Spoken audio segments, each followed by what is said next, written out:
Seems like the stream's going well enough. The gameplay doesn't look extremely laggy or framey or anything. No, not really. Well, it's a black screen now. Black screen. Yeah, no, it looks fine to me. But we'll find out when race starts.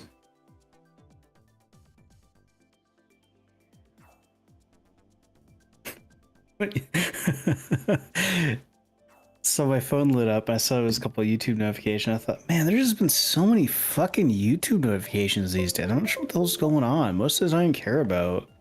I looked at what they were. It's this stream. Head down to the other chat when you get a chance as well. All right, yeah, we'll do.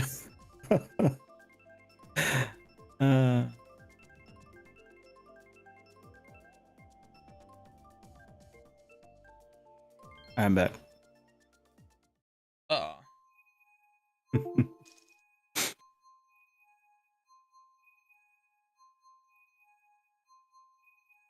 mean, everything likes to play ball right now. How well it goes.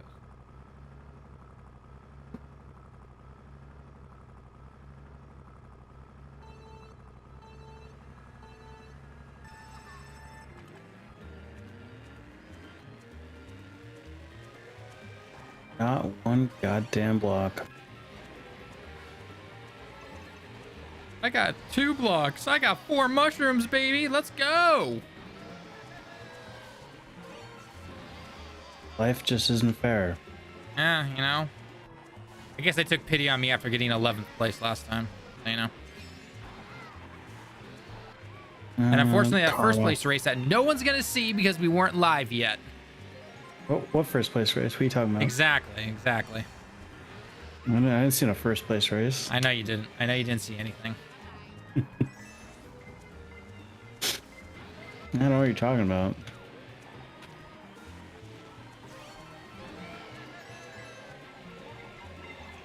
Good, I guess. Bad luck, man. Point hit you on the back of the head. 7th place again. A great way to hell. bring in new viewers and tell people that I actually know what the heck I'm doing when it comes to playing this game. No, it's all the DLC cart, man. Well, the DLC card is failing me right now, so... Well, you know, you can't just expect it to do everything for you. That sucks. You know why that sucks? I'll take it, I guess. You didn't deserve that. The DLC card not only did the work for you, but then Ammunition William took it home. Oh, did it? That's cheating. That's cheating. Is it? Is it really cheating? It's not above you. Use the DLC card, but come on now. Have some sense of standards.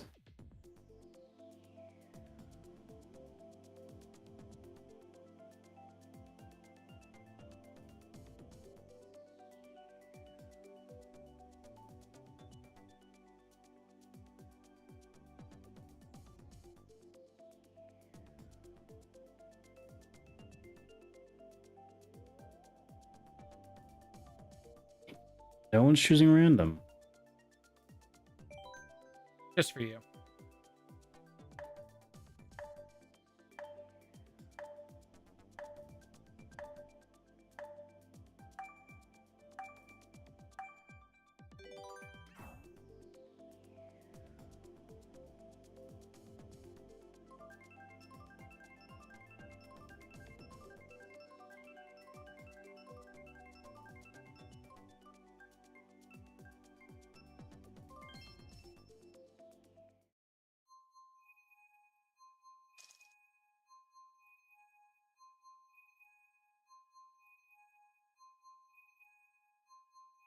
I'm surprised that this is lagging a bit as I'm trying to log into something as the match goes on, which I know is the greatest thing to do ever.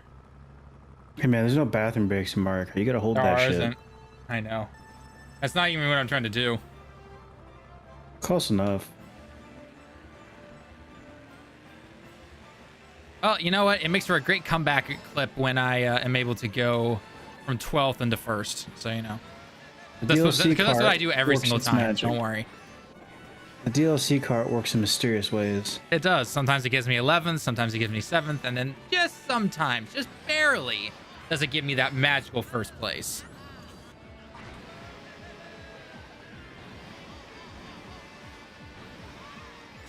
Oh, damn, I thought the lightning was going to go away, so I was like, come on, time it good. Yeah, I never try wasting my time trying to time it. It never works out. I feel bad for the guy who ran into me. Shouldn't have hit my banana. I don't like this Yoshi with a boomerang. He's got his eye out on me. I do not like it. Well, if you weren't so mean to Joshies, they wouldn't want to hit you with a boomerang. You've clearly thrown too many down a pit. Well, you know, sometimes they deserve it, you know? No, Joshi never deserves getting chucked down a pit. Aw, oh, damn, Yoshi took my double item. No, I'll stay Karma behind guy. him, and he can just throw that red shell at somebody else. Totally fine. Really? Who the heck throws a red shell behind them? Jesus, what is this, purple shell? The purple shell needs to make a comeback. We will get our purple shell, goddammit. The purple shell will ride again. Or be created for the first time ever. What's up, everybody? Hey, What's Bobby, what's up? up? Nothing. I'm literally just slaving away at the first ascent. I mean, you knew what you were getting into with that game, so... Actually, this game fucks, dude. Like, it's such a simple loop. It's like, oh, play like a 5-minute mission, and then you get dropped. And then play it again and see if you get the drop you want. And then, oh, you got like 4 different drops that you can craft into like a new weapon or a new character to play with. And then you level that up. While you're leveling that up, you play the 5-minute missions to get another drop. It's great. That's about right. It's going to consume thousands of hours of my life. I can already tell. Are people still bitching about it on Steam? People always bitch on Steam about anything with microtransactions, and I will say that is that what they're bitching about? this has egregious microtransactions. It's Korean. Yeah, well, it's like, yeah, but at the same time, you don't need to get any of them. Like even the like, so you can buy like the characters flat out if you want to. Mm-hmm. And there's the ultimate characters, and you can buy those, and they have better stats, and they have different costumes. You can buy them. They're like $100 each, or you can just fucking play the game. $100. Yeah, they're $100, and I'm like, okay, so just play the game. Like, cause yeah, it's a grind, but it's like you can get it by just playing the game. So I'm just playing the game. Like, I don't know, man. $100 for a character seems a little steep. oh, I agree. I'm not fucking with giving these people any money. I gave money for the battle pass because I was like, okay, I'm halfway through the free battle pass already. I'll give you money for the battle pass. Like, Turns out we had it good with horse armor. We didn't know how good we had it. we didn't know how good we had it. Koreans made it so much more efficient. It's just completely. And then it's got like it's not. I'm not gonna say it's gotcha, but you know, like the dupe thing for gotcha's talent. Yeah, I remember it. Yeah, it's got that with like weapons, so you can just grind the same weapon. So when you get like the parts for another exotic weapon, right? This game's exotics. You can use them to make the one you have better, which is really cool. He's officially hooked, folks. He's officially hooked. I think I am. Yeah, I really enjoy this game quite a bit. Well, it's that's very exactly what they simple. want. They got you to buy the battle pass already. Now they just need to slowly dip into you until you buy that $100 bunny outfit. No, fuck that, dude. I'm not spending $100 on a character. That's ludicrous. No, not Like- a character, a bunny outfit. It's a bunny outfit. It's not even a character. Way worth No, it. it is the character. That's what I was talking about. The character. It's the better version with a different outfit on. It has better stats and everything. So you could like even say, oh, it's pay to win, but it's like you can get it for free. You just gotta play. And yeah, like I guarantee you, there's a bunch of thirsty fucking weebs. Oh, who are like, I guarantee yeah. you they probably made like $10,000 within like an hour of that thing being out. Oh yeah, easy. You think more? Do you think only 100 people bought it, Talon? No, I but I'm guarantee just you not. I'm trying to be conservative Charitable. on that. Yeah. trying to assume the best of people. Yeah, that they're not just- I'm trying to assume the best and think that people were not, you know. There's like, you know what is a little uncomfortable though? There's like they put out the summer costumes, so it's like it's just like the characters now running around in bikinis, and I'm like, Yeah. y'all are It starts with a perverts. $1 pack. All of a sudden, you're a big spender. Exactly, Gala. Exactly. Y'all are perverts. I'm just gonna get my little like hamster wheel like backpack for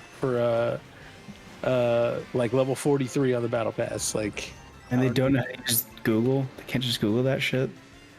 Like, and drop $100 for that shit. Really?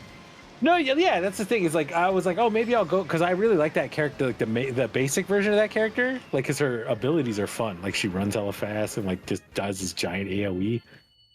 But like, I'm like, I'm not paying for a $100 thing. Let's see, Ultimate Descendant.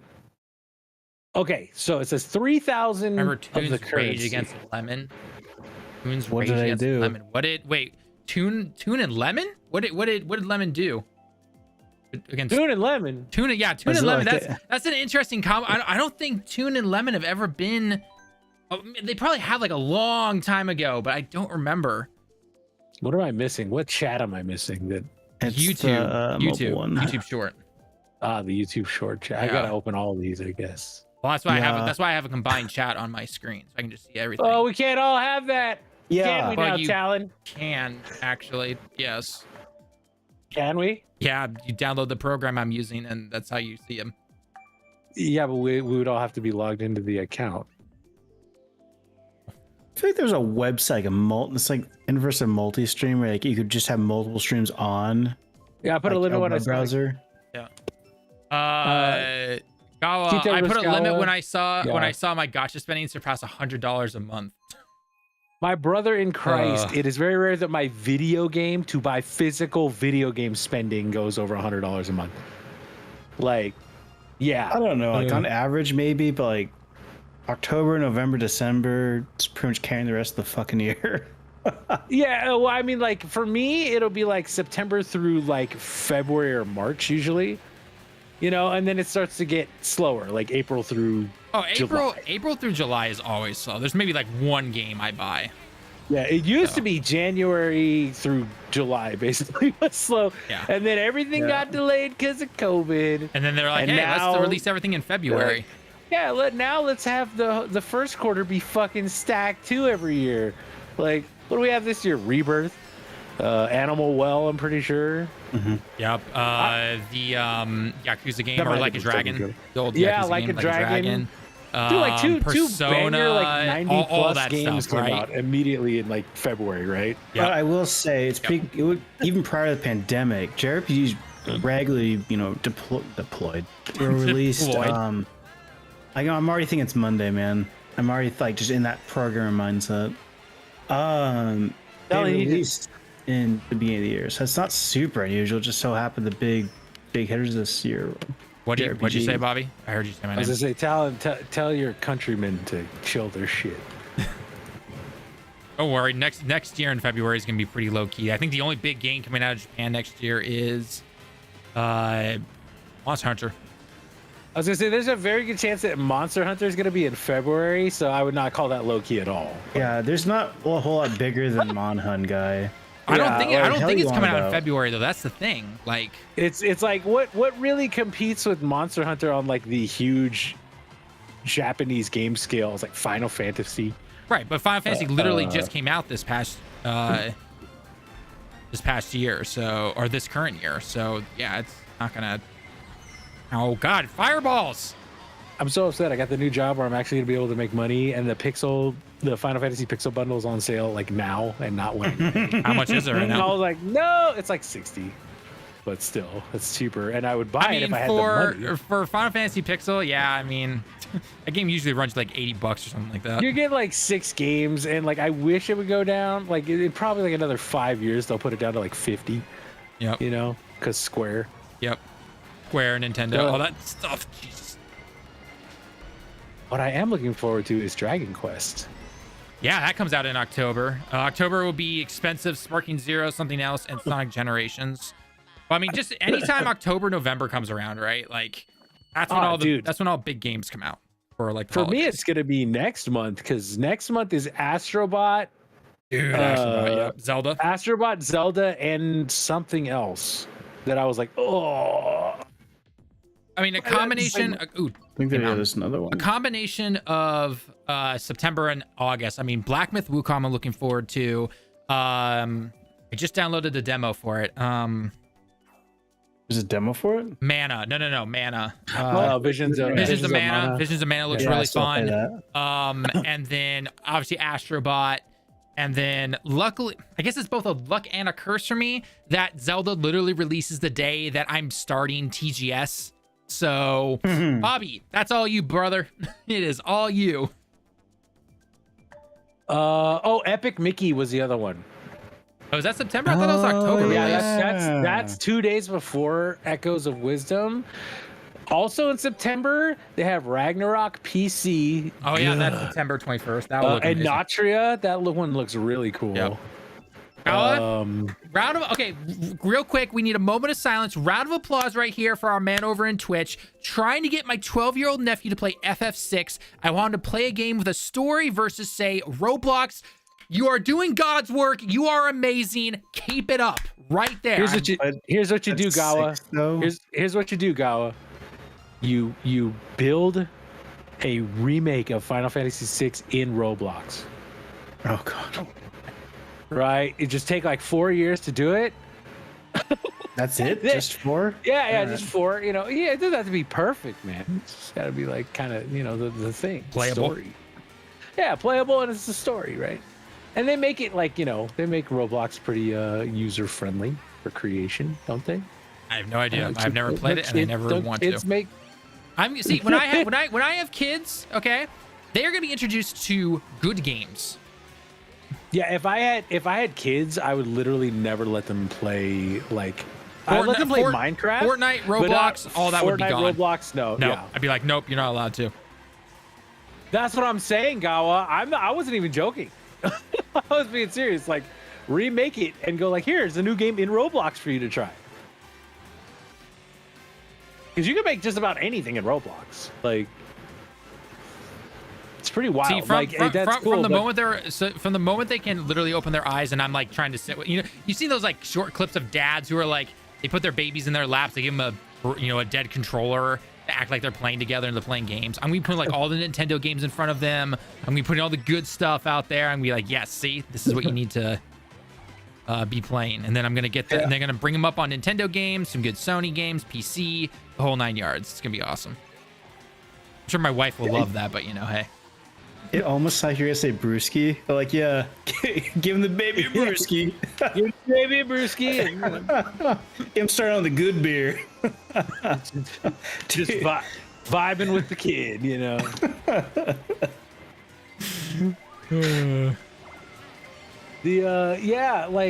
don't know, I will say the live servicing. I mean, if you look at gotchas and stuff, if I ever find out my kid plays a gotcha game, they're gonna be grounded. Yeah, and thankfully, I've never really fallen into the gotcha pit. I've when I played Dokkan. No, I think when I played Dokkan, I played it for 2.5 years, and I spent $30 total. Because it was whenever because didn't they had the 2 celebrations, right, Talon, a year where it was you could spend $5 or $10 and get a stupid amount of the summon stones or whatever. Sure. Was it was it totally, anniversary or something? Yeah, I totally remember that from years ago. Yeah, Talon, don't act like you forgot. Yeah, I was gonna say. I forgot all that shit, dude. No, I have purged all that from my brain. He probably still plays it. He plays it, but do I need to show you my phone? Do I have to show you my phone every single app? How do we know you don't have a second phone, Talon? Yeah. Talk to my wife. Got a burner just for DBZ. His wife actually found his second phone. Was like, excuse me. Yeah, anniversary is 6 plus 44 for $5. I think that's what I spent money on. Was those that was it? Because I was like, oh, that's like a reasonable rate, 50 for $5. Like that, I'm like, that's a reasonable rate. But when you see it and it's like, oh, 50, right? Because isn't 50 like one summon or something? I don't remember. 'Cause I haven't played in like 2 years or something now, but it was like one summon is like 50, right? So, but they would ask you for like $20, and it's like, yo, fuck you. Like, I'm gonna pay you $20 for one box of little fake cards. Get fucked. Like, absolutely not. Yeah, it was whatever that one Mango Man, was, what's going on? Gawa, I got into Mega Man X by buying. I got him into Mega Man X by buying the Mega Man Minecraft pack. Okay. Hell yeah. See, Minecraft is good for that. Bird seed. I've never been asked that question before. Okay. Do you guys play? No, we do not. No, God, no. Talon is the most anti-Dokkan person I know, I'm the most except for maybe myself. anti-gotcha person you've probably ever known. Talon went down that rabbit hole. He's not down. I clawed my way back out. I got out He of that lost his trap. life. He was he was in those Japanese gotcha houses, you know. They were sharing credit cards, unwashed. You walk in, Talon had the hose tied around his arm with like a little summon animation going. It's on a gear, so just like just constantly moves his hand up and down for the game. Yeah. He's like half passed out. He was popping bubbles like delusionally in real life. Yeah, during my breaks while I was teaching, there's the bubble. He's like, the bubbles, man. The bubbles. I need one. I just need to pop like 3 bubbles, man. He just has like PTSD the moment he sees some kid playing with bubbles. He just starts flipping out. Oh no. Oh, I got the perfect short for that. I just clipped that now. We don't play Dokkan here. Lemon does, but yeah, Lemon's a big gotcha guy, so I feel like Lemon would be the guy to play what's that one, Nikkei? What's that one? That's the waifu one, where it's just like explicitly just a waifu simulator. I mean, at the end of the day, there's what probably is like a gotcha 10 of those game? things, so I mean, Waifu, it depends. Raditz, same thing. I'd love to play Same Mario Kart, thing. but I don't think I have Nintendo Online anymore. I mean, if you've got a couple of friends who have it, you can just do the family plan. You pay like, what, $2 a Pennies. year or something like that. So It's a screaming deal. yeah, It's like $80 for 8 people. So yeah.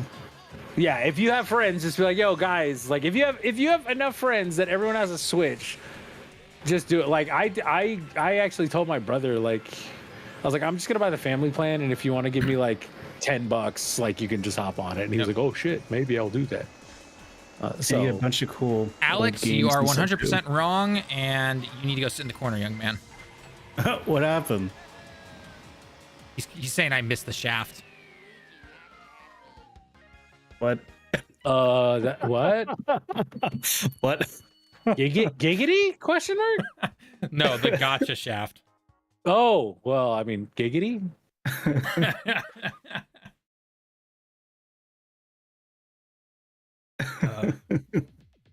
Isn't First Ascendant kind of bad on microtransactions? Like buying characters level bad? Is that really worse than the gotcha? I mean, I don't know. Bobby's our local. You can't buy he's our character local. levels. Oh, we gotta go DK Mountain.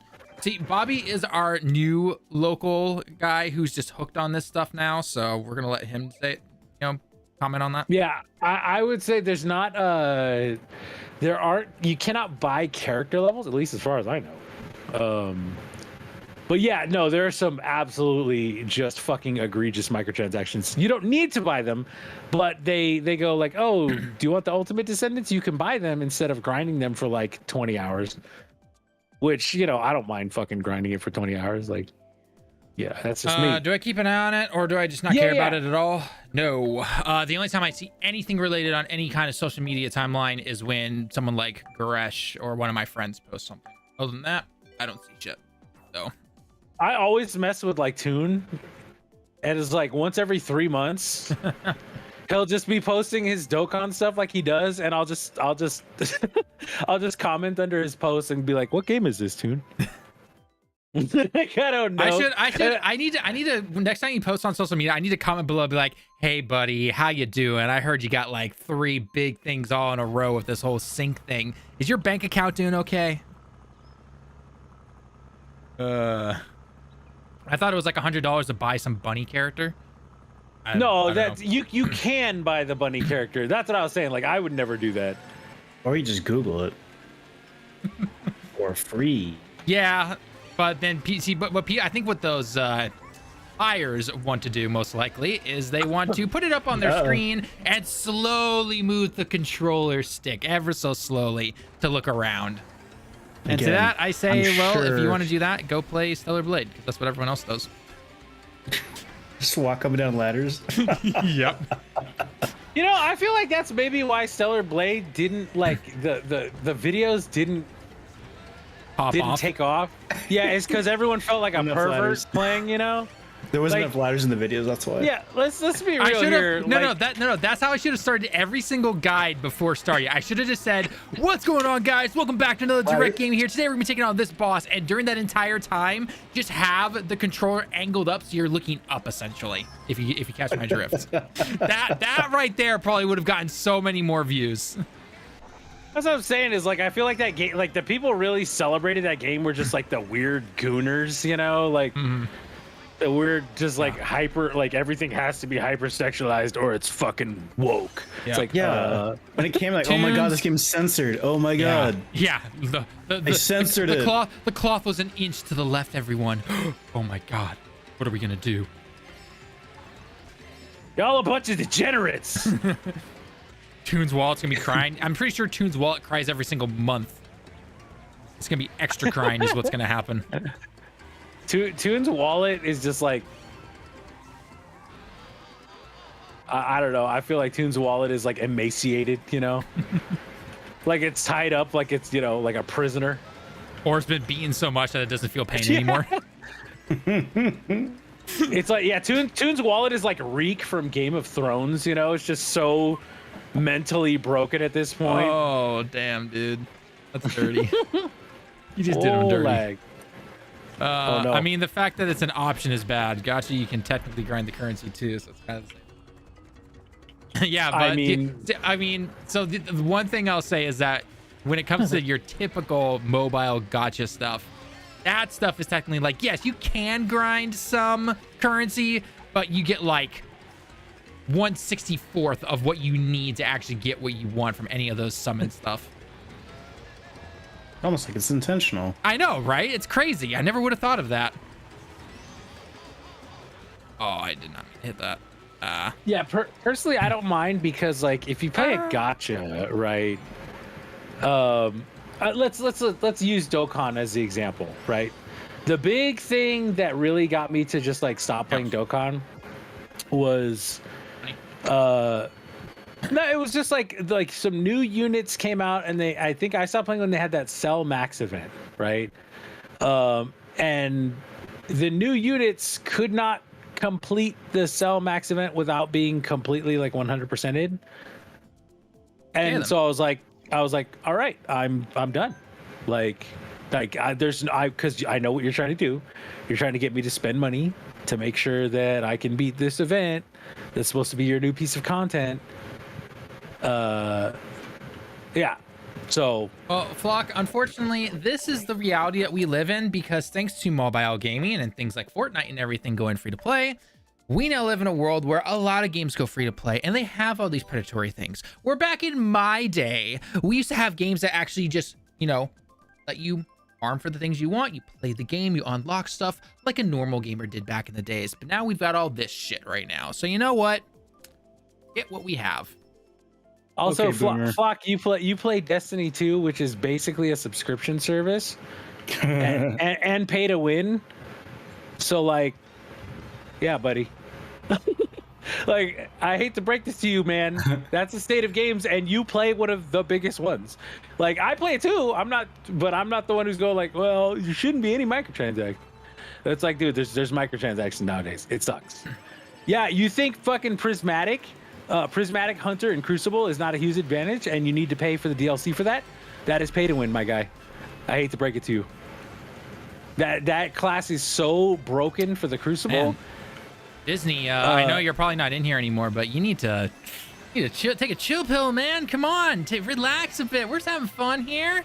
Jeez. You're talking about you nobody. It's like, dude, you're capitalizing on the biggest brand on earth, like, or one of the most well-known brands on earth, like, to try and make yourself relevant, my guy. Back in the day, we paid $75 for Mega Man X3. Yeah, Super Nintendo games are fucking expensive. I'd pay $75 for Mega Man Legends 3. Let's be real. Mega Man Legends 3. I'm tired of it. I don't know. I mean, there are some people who would be like, you know, they complain about paying $70 for a fully completed game that gives you, 50 plus hours into it, and then they'll go off and they'll play Fortnite. I'm just like, your opinion is invalid. You don't know what you're talking about. Yeah, if by pay to win you mean cool, good thing require the most recent expansion, I mean, sure, yes. The good thing that gives you a significant advantage in the completely free mode. That is pay to win. PvP. You used to be so good. That is pay to win, and it's been happening since Beyond Light. So, everyone remember the old stasis days back in PvP? Yeah, but every game with DLC, like if you're playing Borderlands, you're not fucking playing Crucible. You're not playing multiplayer. You're playing Borderlands. Does First Descent even have multiplayer, or is it only PvE? It's all PvE. That's what I thought. I couldn't remember. So, and also saying pay to win in just a PvE game is weird to me. But I mean, I guess, like, if you can't get something by any other means, I guess you say that with Dokkan too, Yeah, there's no online, but you can technically shave up stones, and then you can summon after you shave up for 19 months for the anniversary. I saved up for 19 months, man, for an anniversary, even though they're going to become irrelevant in like a week. Just like Destiny characters and expansions and shit. Yep, pretty much. Oh man, rip Destiny, guys. Like real talk. Yeah, we'll get into that discussion later because there's some other details that came out over the last couple of days. Absolutely, you should hang around because we're gonna talk our shit. We're gonna be talking a lot about all the details that came out about what happened in those 3 months with the expansion delayed and all that. So, man, there's some. What's the alternative? Make everything free? Yes, that's actually what they're going to do, Flock. So, yes, that's the alternative. Unfortunately. They got cucked by their own shit. That's why. Funny enough. That is why I will always support games that cost money and they give me a full game completed with no microtransactions over a free-to-play game. I'll do it. Yep. Like, I enjoyed this because there's this, it's like Warframe. There's just like a mindless grind. You go through, you have a simple little combat loop, you see numbers go up. Let's back out, Lemon, and find a new server. Yeah, it's easy. Numbers are a little low. But yeah, make everything free. Yeah, I think like the new subclasses, hell yes, should be free. I do not understand. Like, sure, like raid, new planet, like stuff. Yeah. That's very expensive. Warframe has been doing it for longer than Destiny, Flock. I don't want to hear it. Warframe has been doing it for like 2 years longer than Destiny. I mean, Flock, I don't know if they real talk, they have better content. Destiny feels better to play 100%, but Warframe has better content 100%. Flock, I believe the big expansions are actually stopping. They're gonna be doing 2 smaller ones per year now or something like that. And they're gonna be free, which means I'm actually more willing to spend money on the game now. See, are they? I see. Yeah, they said they're going to do. We're going ahead of everything because we're going to be reading Jason Schreier's article because he has all the good inside information. But I didn't wait for the streams to read the article. I read them beforehand because I'm a nerd and because I've played Destiny for a decade. I skimmed it, so But again, I want to act surprised. I try to be in the moment when I make these videos, man. Come on. It's like jazz, man. We're trying to free flow. Borderlands will be the #1 movie, or Deadpool take it this weekend. Deadpool. Oh, Deadpool. Borderlands. Deadpool. By the way, finally going to go see Deadpool tomorrow. It's going to be awesome. I am a huge Borderlands fan. I fucking love Borderlands, and I cannot get behind the Borderlands movie. That's not a joke. Ladies and gents, he is a huge Borderlands guy. I fucking love Borderlands, but Jesus, like, that movie looks terrible. Like, I try not to be one of those people who's like, oh, it looks bad, but like, man, that looks real bad. Like, and I'm willing to watch a fun, dumb movie, but whew. Yeah. I mean, stinky. That's the only word. Isn't Deadpool and Wolverine, isn't it already at like $500 million made or something like that? Yeah, it's something like that after this weekend. And this is the opening weekend last I checked, right? Or it was the opening weekend? Was last weekend was. Last week. Okay, so it's been after tonight, your guys' time, that's 2 weekends it's been out, right? I think so. I don't know. Time zones are all over the place for me. So. Again, Flock, like, yeah, you could say, and this is the thing with Bungie. People have defended Bungie forever, and I used to be like that, Flock. Like, but when I see Warframe do what Warframe does more consistently with better stuff, with new Warframes, with new planets, like they went from linear design to like open world. They added romance systems and fishing, and like every fucking system in the world is in Warframe now because they were just like, we're just gonna add it because we think it's cool. They added like ship battles, which is something that people have wanted in Destiny for years. And I've paid $100 every fucking year for Destiny. For 10 years, I've spent $1,000 on that franchise. That's not including the collector's editions of a couple of them I bought. I mean, the bottom. And what have I gotten now? What have I gotten? I've gotten, now everything's gonna be free. Bottom line with Destiny is that there's going to be a lot of changes now with all the layoffs that just happened. Hopefully they're going to get rid of management, which I feel like there's still some kind of probably clause in a contract somewhere where he can't leave so easily. But based on what we've been seeing from all the news and articles and everything, is that basically don't expect the same level of story quality and all that other kind of stuff when it comes to whatever is going on forward and everything. Essentially, like it's gonna be scaled back. And the fact that Destiny 3 is nowhere to be seen, basically, I mean, they're gonna be, what they're basically gonna be doing is, because Destiny's the only thing making the money right now, they're gonna be putting what little they can into it right now to push Marathon out. And I guarantee you higher ups are really praying to the gods right now that Marathon can take off, which I don't think it's going to. Yeah, let's be real. Marathon is gonna fucking bomb. Because the weird thing about Marathon is that first we heard that it's an extraction shooter, and then there were rumors floating around that Bungie brought in, the Tarkov, crowds essentially to try it out, and they were bored of the game. And now we're hearing that it's supposed to be an extraction shooter still, but with heroes. And I'm just like, oh boy, okay, we're going down this road right now. And we're not chasing one trend. Yeah, we're chasing two now, trends, baby. And let's not forget. So this game was supposed to release this year. It's going to release next year sometime. It's no way Sony allows them to push it back anymore. And we have not seen a lick of gameplay. Nothing.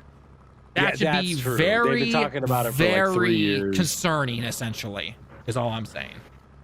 And I know everyone goes, oh, well, it takes like so many years. Yeah, it takes so many years when you're making Rebirth. It doesn't take that many years when you're making an extraction shooter. At least it shouldn't, yeah. It shouldn't. Well, and even, heck, you're making one fucking map. Dude, I'm pretty sure Rebirth is taking less time than Marathon. Actually, yeah, Rebirth did take less time than Marathon. Yeah, I mean, because guess what? They were smart. They actually knew how to, work with the systems they were given from Remake, and they kept over 80% of the people working on the game. And saying they didn't have an option, Flock, I feel like I don't want to say it's bad faith. I just feel like you're giving them too much credit when it really is very clearly like coming down to the greed of the executives and leadership. Yep. Yeah. And I'm not even going to talk about necessarily Pete Parsons buying the cars. I'm going to talk about all the employees who are going like, yeah, I had problems buying groceries while I worked there because they don't pay enough to live in Seattle. Oh shit, I didn't see any of that. Oh dude, I mean, Seattle's an expensive state to live in. Yeah. And it's like you see that, and you see people who, I know worked there for years. They worked there for at least 3 years going like, I didn't have money to buy groceries, or people like, yeah, I, had to, work a second job just to pay my rent because, I wanted to work at Bungie. That was like my dream, but they didn't pay me dick all. I mean, pretty much. Like, I feel like working anywhere in the States when it comes to game development is just like, because it's so expensive to do it in the States. don't get me wrong. Don't get me wrong. Like, a lot of the talent that was at Bungie, great people, really awesome and really great at what they do. But it's very clear, like Luke Smith and Mark Noseworthy, they basically got paid for how many years to do nothing. Nothing.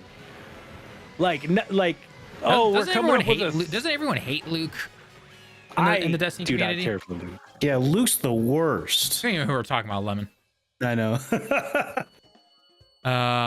Say that because of the leadership, the studio is financially unstable, and so giving yes,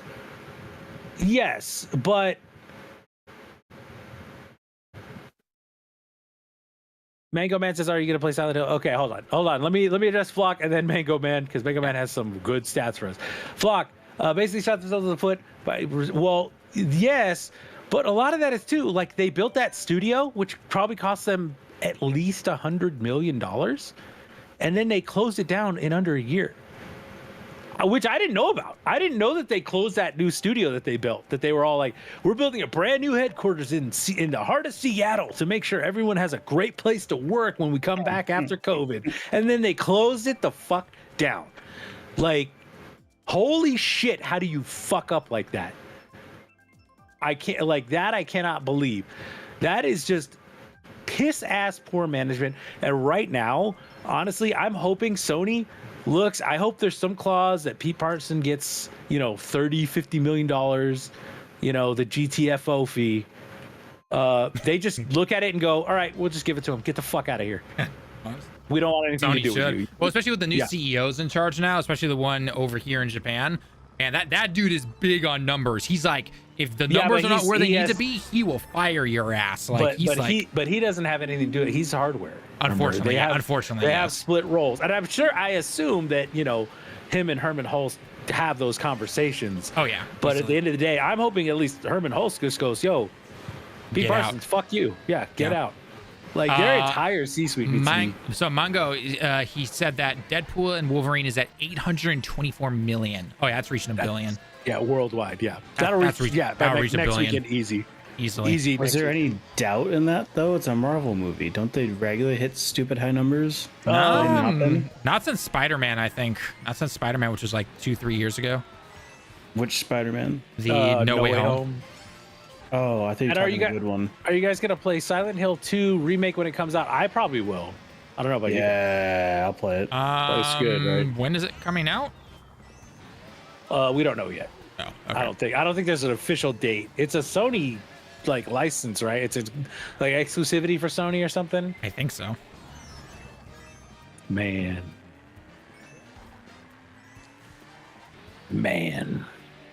Oh, I can't wait to talk my shit about Avowed, by the way. Because I got some shit to talk. And I hope y'all are ready for it. I mean, honestly, I kind of feel bad for the developers that are making that game, because I feel like it's been dragged to the mud a bunch. Well, it looks like ass, Talon. So it's stop making shit that looks like ass. Well, I mean, they're not using the creation engine, are they? No, it's Obsidian. It's not Bethesda. They don't use it. They haven't used Bethesda's thing since. But Obsidian's last game was that 2D paper art one. Pentiment. So yeah, which I heard was great, but I mean, that was their last game, as in they're going back to 3D. It's a bit of a jump. I actually like that. I do like that Bungie's kind of going.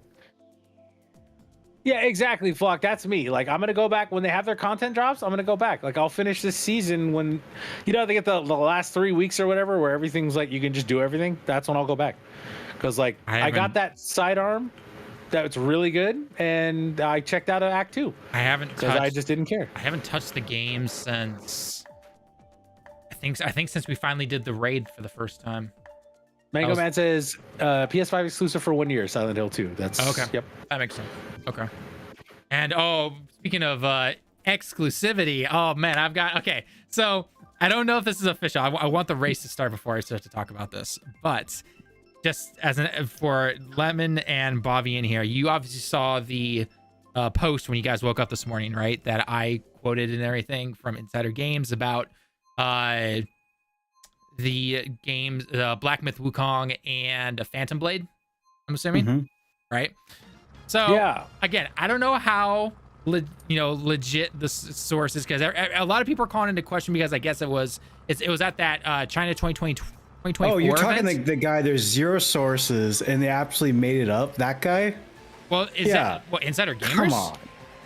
That you're talking the one where it's allegedly some guy is spouting off that, oh yeah, fuck Xbox. No one would want to even put anything on there. That's why it's not there. So That's one. right. So the thing I'm wondering is, like, because it was supposedly from a Brazilian like article or whatever, talking to a guy from China, and I feel like there's a lot of probably mistranslations, to be my honest opinion. Now, is it credible?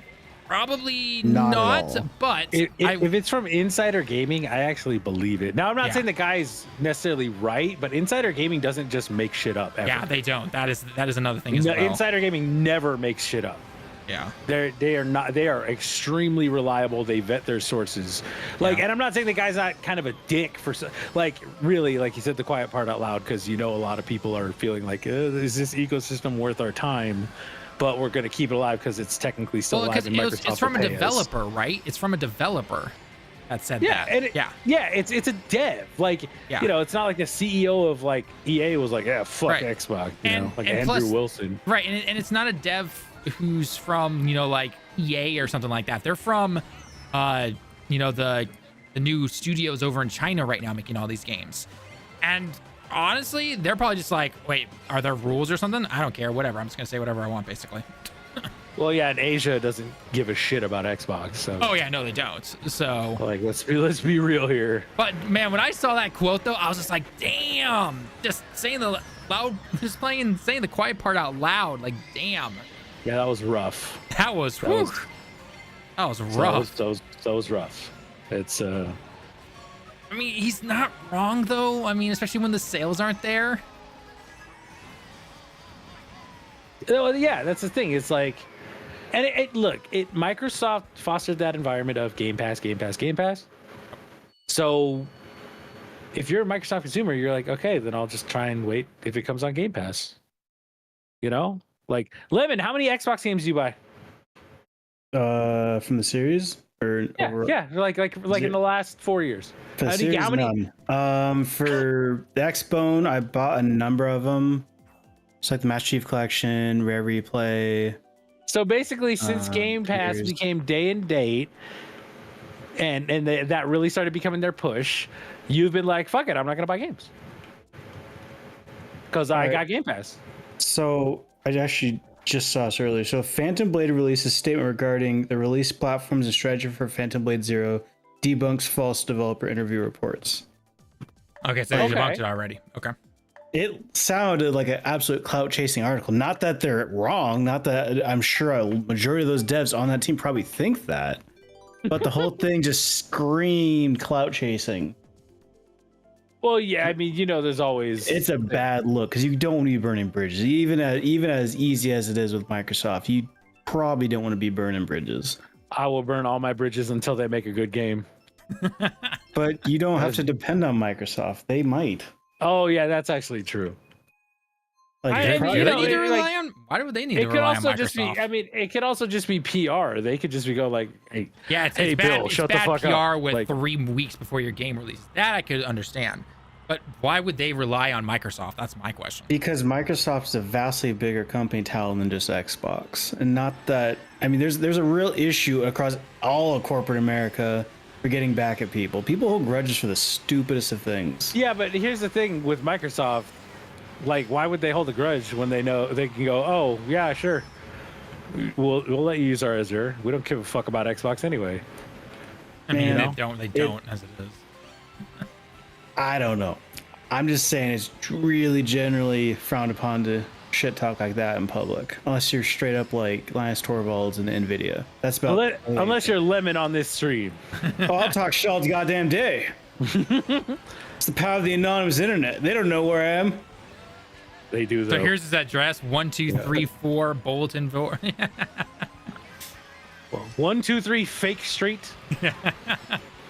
Hey now, it's one of my favorite fake addresses to use. I just doxed the shit out of Lemon.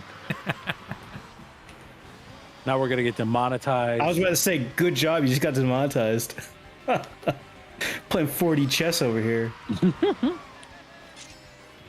Speaking of playing 4D chess, how about that Dr. Disrespect I was return just picture? gonna go there. Oh God.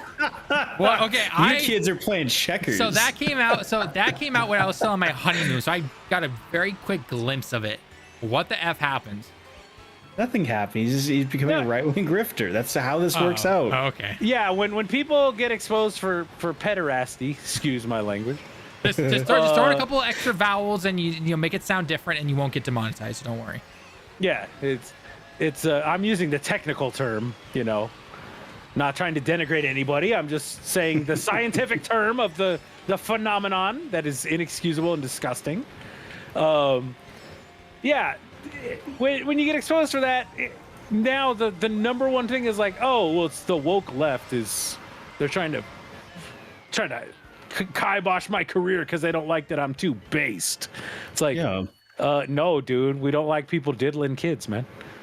Like this is like a tried and true thing. This is how it always goes. I feel like we could all get behind that, and yet it seems so difficult for some people to say. Like, why is it so difficult for some people to say? Can we all agree that we need to keep kids safe? So what you're saying is you hate adults, right? That's what it basically sounds like. I mean, I you know. Yes, actually, I was gonna bring that up, Flock. The picture itself was just such a bad look, because adults play chess and kids play checkers, and the view was so low on that picture. Like the angle of approach from whoever was on the checker side was obviously a young person. Later, Alex. Take it easy, man. Alex, take it easy. Tell Toon that little Bobby said hello. Yeah, he calls me Uncle we hope. Bobby Tell him we hope that his wallet is set free someday from the basement that it's locked in right now. Tell him that I hope the shaft is salty and girthy. Oh, kidding. I love Toon. Oh my god. I love Toon. So Toon is I miss playing Destiny raids with Toon. I would raid more often if we could get Toon in it more. Unfortunately, he doesn't play anymore. So. I know, it makes me so sad. I know. He's got to play real games like Dokkan. Playing checkers, a game for kids. I mean, let's be perfectly honest. I don't think he's using his brain anymore when he posts things like that. So was he ever? No, but I mean, he probably realizes that a lot of people don't support him anymore, so he's gonna just fall straight into the side that does, and the side that does is crazy. So I was telling my friend the other day about Dr. Disrespect, and I was like, man, I thought that guy was great originally. I was like, he's doing the whole like super gamer toxic masculinity thing and doing a fun send up of that, and it's hilarious. And now I'm like, oh, he just like was using that to live out his toxic masculinity fantasies. That's really weird and gross. Yeah. Like, and it really dawned on me when he like, when they came out, he cheated on his wife and he was filming in the bathroom and there's like a kid in there and all that stuff like was weird. Did not see any of that, but damn, that's yeah, it was like during TwitchCon. He got suspended from Twitch for it. Of course it's during TwitchCon. Everything happens during TwitchCon. Jesus. I know all the uncomfortable like SA stuff happens during TwitchCon. Like, wait, what was that like Destiny creator from like years ago that got like exposed from that? But then apparently he didn't do it, but it was too late. Like it ruined his career essentially. Well, we don't know who it is, so it probably worked out pretty well. Yeah, we all forgot about him. I think it's a Game I almost said Game Informer for some reason. Game Informer? No, it's not that. That was the real reason. Town leaked it out. Say no to Rage. That was his name. Why would you want to say no to Rage? It's like the most fun thing to do. Yeah, I used to like that guy a lot when he was doing Destiny, and then I heard about all that stuff, and I was like, oh no, not then good, supposedly man. but then 3 years later, supposedly it was all it wasn't actually his fault or something like that. I don't know. Again, who said it? It's a he says, she says. He shit. Yeah. He shit. Pretty much. He shit. She shit. But apparently it ruined him. It absolutely ruined him. Yeah, I think I've seen him in console war Twitter a couple times since then, Oh, lovely. which is really no. weird. And I'm like, oh no, man. Like, it's not like he's never ever saying anything bad. And funny enough, like I agree with a lot of the stuff he says or that I've seen him say, but I'm like, oh, this is like, I don't know if he's actually like a console warrior or if he's getting like clip sniped, you know? I think he's just trying to to find whatever way he can, I think, to be relevant again. Because Oh yeah, of course. I mean, if you're a content creator, he had a pretty good thing going, I think, until he got called out for that, and then if I remember, he was getting like 4,000 to 5,000 people a day in his something streams, like that, yeah. And then after, like, I think his channel now is only like 9,000 subs or something like that. Like he averages, I think, 10 or 12 people in stream. He still streams, and then his videos don't really go well, unfortunately. So, Don, if you want to come clean about anything, you can now. You jaywalked once, didn't you? Who told you? It was Lemon. We all know it was Lemon. Lemon exposing my secrets from junior high. If there's ever a question involving talent of who told you, the answer is Lemon. It's a Lemon. It's good money, man. I got to go pay for the original gacha magic cards. All the Dokkan fanboys who want to see talent ruined because he got off their game. Like he stopped. Oh god. He stopped supporting our game. I mean, that game will die eventually, and then what? You know what I feel so bad for is Truth. Because, like, I know Toon and Gresh have spent money, but Truth has probably bought several houses worth of Dokkan fucking cards, or whatever they're called, units. And one day that's just all just going to shut down. That is why you don't stick to just one thing indefinitely. Well, no, I'm not talking about that. I'm talking about just the money he has put into it. Oh yeah, like he has purchased several homes worth of fucking. Oh yeah, like all the streams, all the live streams he's done, and I was like, yeah, jeez. Yeah, one day those are NFTs. It all will. Oh god, they'd be even more worthless than the server shutting down. If only they were funky looking monkeys. I own an NFT because my cousin was like, hey bro, I love my cousin, like I love him to death, but he was like, hey bro, I'm working for this guy, he's doing a podcast, he wants original music, do you want to compose music and he'll pay you in an NFT? And I was like, okay, but I keep all the rights to the music, you know, because normally they would do that and have you sign over the rights. Yeah, and I said, if you're gonna pay me in an NFT, then I'm keeping all the rights. And the guy was like, okay bro, that's fine. And I was like, okay, so like I still own the music. And you have a really rare... And I have a really bitchin' NFT that's worth like 4 cents. Surprise, it's still worth 4 cents. That's if I was gonna say that's if someone would actually buy it, which they won't because they're worthless. I'm sure you could get some of those Logan Paul fans to buy it. Oh God. You know, you've heard about all that, right? They have the bigger idiot theory, right? That's running out there. Like that's the end of that chain, man. You know.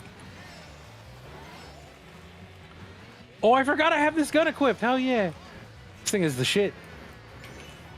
I heard he's trying to sue CoffeeZilla now.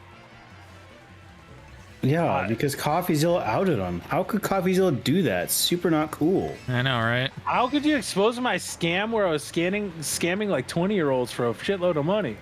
Not cool, bro. There's no way CoffeeZilla does not have a decent lawyer on retainer, though. Oh, no. Absolutely. I saw one of the guys that surprisingly like watching is a guy called Legal Eagle. Yeah. And he was talking to the lawyer, I guess, who is representing CoffeeZilla, and he's like, we got this in the bag. Oh, yeah, absolutely. It's a slam dunk. Oh, yeah. It's a slam. Yeah. You could probably get a low-tier public defender, and they probably still win. Like, we got to get Saul Goodman. I've been trying to convince people to drop gachas by telling them how many trips to Japan or elsewhere they could have gone for the same price. Real eye-opening. Yeah, I mean... Or just put that money into... If Microsoft was smart, they would release an exclusive COD and Elder Scrolls 6 for the next Xbox to get back on the console sales. Well, they can't do COD. They can't do COD. They promise not to do exclusivity for COD, yeah. Yep. Elders, they can, but they're not going to get any sales. See, the thing is that anything you can get... See, okay, so here's the reality. You don't need Xbox or PlayStation. You can have a PC and Switch/Switch 2 whenever it comes out. If you cannot wait for the PlayStation exclusives, then yes, then you'll need a PlayStation because it usually takes 2 to 3 years for those to come out. Xbox games, those are always on PC, same day that they release. There's really no need for an Xbox. Just realistically, if you want to be able to play everything with the least amount of hardware around, Switch and PC is all you need. And again, PlayStation is optional if you cannot wait for those games, 2 to 3 years down the line. That's just reality. He says that, but you also need a Steam Deck because Steam Deck is the shit. Whatever. Steam Deck is whatever. Yeah. No, it's not. It's pretty whatever. But the Elder, It's pretty fucking something Giga like Chad. Elder Scrolls 6, not really. if that doesn't Absolutely. if that did not release on PC, if Elder Scrolls 6 did not release on PC, like, man, those sales would be atrocious. Like, Oh yeah, Starfield. If Starfield hadn't released on PC, but now people are going to be wary because Starfield was so mediocre. Yep. I Just wouldn't remember even say 100 Starfield hours was into the game, mediocre. guys. It was pretty bad. Oh, it was not 100. It was like 40. No. I'm saying Oh, 100. you're saying, yeah. I'm saying 100 hours is what is required according to the fans. And in, dumbest Lemon's shit I've words, ever heard. F that. Yeah. You get 2 hours. I told Lemon that I played for 40 hours, and he was like, "Oh my god." Yeah, I yeah. can't do that. He thought I was a Patient mental time. defective. Yeah. Like I have too many other fucking a games to lunatic. play. Yeah. I'm ready. I'm ready to see what happens with Call of Duty in August, and I am ready to see if what happens. I really am. Is it gonna push Game Pass? Is it going to? No, it's I not. know. I have my thoughts and I have my theories, but I want to see what happens. Right. I want to be there in the moment when it happens. It might on PC for like 2 months, but PC gamers are like, it's so weird. PC gaming community is one of the most like bipolar communities, and when I talk about that, I mean that they're extremely fickle when it comes to like the longevity of stuff, unless it's a very specific thing, right? So like Minecraft, they fucking love it, The Sims and not tactical, what's a real-time strategies for whatever reason. But like a Call of Duty, they'll play that for like 2 months and then be like, okay, I'm done, So they're gonna get it's just like Starfield, where they said, oh, we had the highest number of subscribers ever in a single day for Starfield, which is nutty. But then you look and you go, but wait, how then after converting the 12.5 million Xbox Live characters to Game Pass core, is your Game Pass number still at 34 million, which means it would have gone down. Right. Mm-hmm. Like, that's wild. That's just because a ton of people signed up for Starfield, like me, and then once they were like, fucking over it, they just canceled their shit, like me. Yep. Round-based zombies and zombie chronicles, so I can play the old. It has to have round-based zombies, doesn't it? I think they said it's going to. I don't know though. Yeah, it's supposed to be like zombie, like zombies. Like, as far as I know. I love seeing Xbox console warriors try to claim COD as an Xbox title. That's the funniest shit I've ever seen. Okay, so yes, Activision is owned by Microsoft, but last I checked, Call of Duty is releasing on Xbox, PC, and PlayStation. They still have old contracts put in place to put it No, they on made there. new contracts. The contracts expired last year, Talon. Or was it last year they expired? Okay, well, regardless, but it's still releasing on PlayStation. Heck, it's releasing on PS4 for crying out loud still this year. That's how you make your money. Yeah, well, I mean, that's the reason they haven't dropped the previous gen consoles, because they're still making a shit ton of money off there and everything. And really, like, Microsoft's best bet at this point is just to become a publisher. And that's fine. Like, I'm fine if Microsoft becomes a publisher. Don't get me wrong. Yeah. I want Xbox to, like, give me a reason to buy an Xbox, but they're clearly not interested in that. So just be a publisher and make good shit. Yeah. Like, again, it comes down to that. But it's clear that the higher ups, and we've said this multiple times, it's clear the higher ups, they're making the calls now. They're making the calls. They're like, look, we gave you $100 billion and we want some return on our investment. So guess what? It's either raise prices or put these on other platforms or do this. And Phil's basically like, all right, well, I guess I have to now. So I'm sure, okay, I'm not 100% sure, but I would take a wild guess that if the heads of Microsoft could, they would probably cancel day and day on Game Pass. Or they would cancel potentially Game Pass because of how much money it eats into their revenue. Yep. I would not be surprised. I would not be surprised. Yep. And then they'd have to make games that like have a chance of selling, and they can't just put it out and be like, well, you're giving us a little bit of money, so we'll just put it out and like let it be shitty. Yep. Because we're getting our money from you, and we promise we're gonna fix it later. So you should say subscribe to Game Pass. That's the thing. That's the thing, though, and they've most likely seen this. Unless you're a hardcore Xbox person, you're not saying subscribe to Game Pass.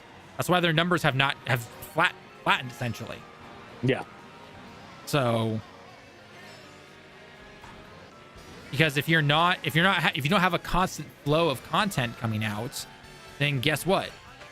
You're not going to say subscribe to a service. It'd be like Netflix or Disney Plus or anything like that, right? Yeah, if it was up to me, right? Our Netflix would keep, because like I love Community and Breaking Bad, so like that's literally, I can watch those on repeat all the time, and I have no qualms with that. So I will keep Netflix forever just for that. That's me. But if you're a person who like, oh, I want to see what the new Netflix show is, like, why would you keep it all the time? No, you'd watch it. You'd watch the show that you want. You'd watch something else, and then you'd unsubscribe. So the next thing comes out. And even it, like just now, right, with Disney Plus, like I just watched The Acolyte. It's just, it's all right. It's pretty fun. I'm interested to see where they go with it, what they do. It could be much more interesting if they really develop what they've got. But that all being said, I watched it all. I waited for it all to come out so I could just watch it at once. And like, if it was me paying for it and it wasn't free with our phone plan, I would just like go like, okay, let me order this month. Let me watch Acolyte, and then chill out with other shows, and then cancel it, because like that's what you do with sub plans. Like, if you're anything near like a conscientious consumer, but they act like it sells because it's Xbox. Up until recently, Activision had deals with PlayStation because it sold better on PlayStation. Back in 360 days, Activision went with Xbox. It's all business, guys. It had nothing to do with the sales. It had, because Sony threw them a fat check. It had nothing to do with sales at all. They could have given a flying fuck. Well, the reason too is because Microsoft got complacent. They were like, oh, we're the leader now after the 360, so we don't need to like try, which is what everyone says about Sony now.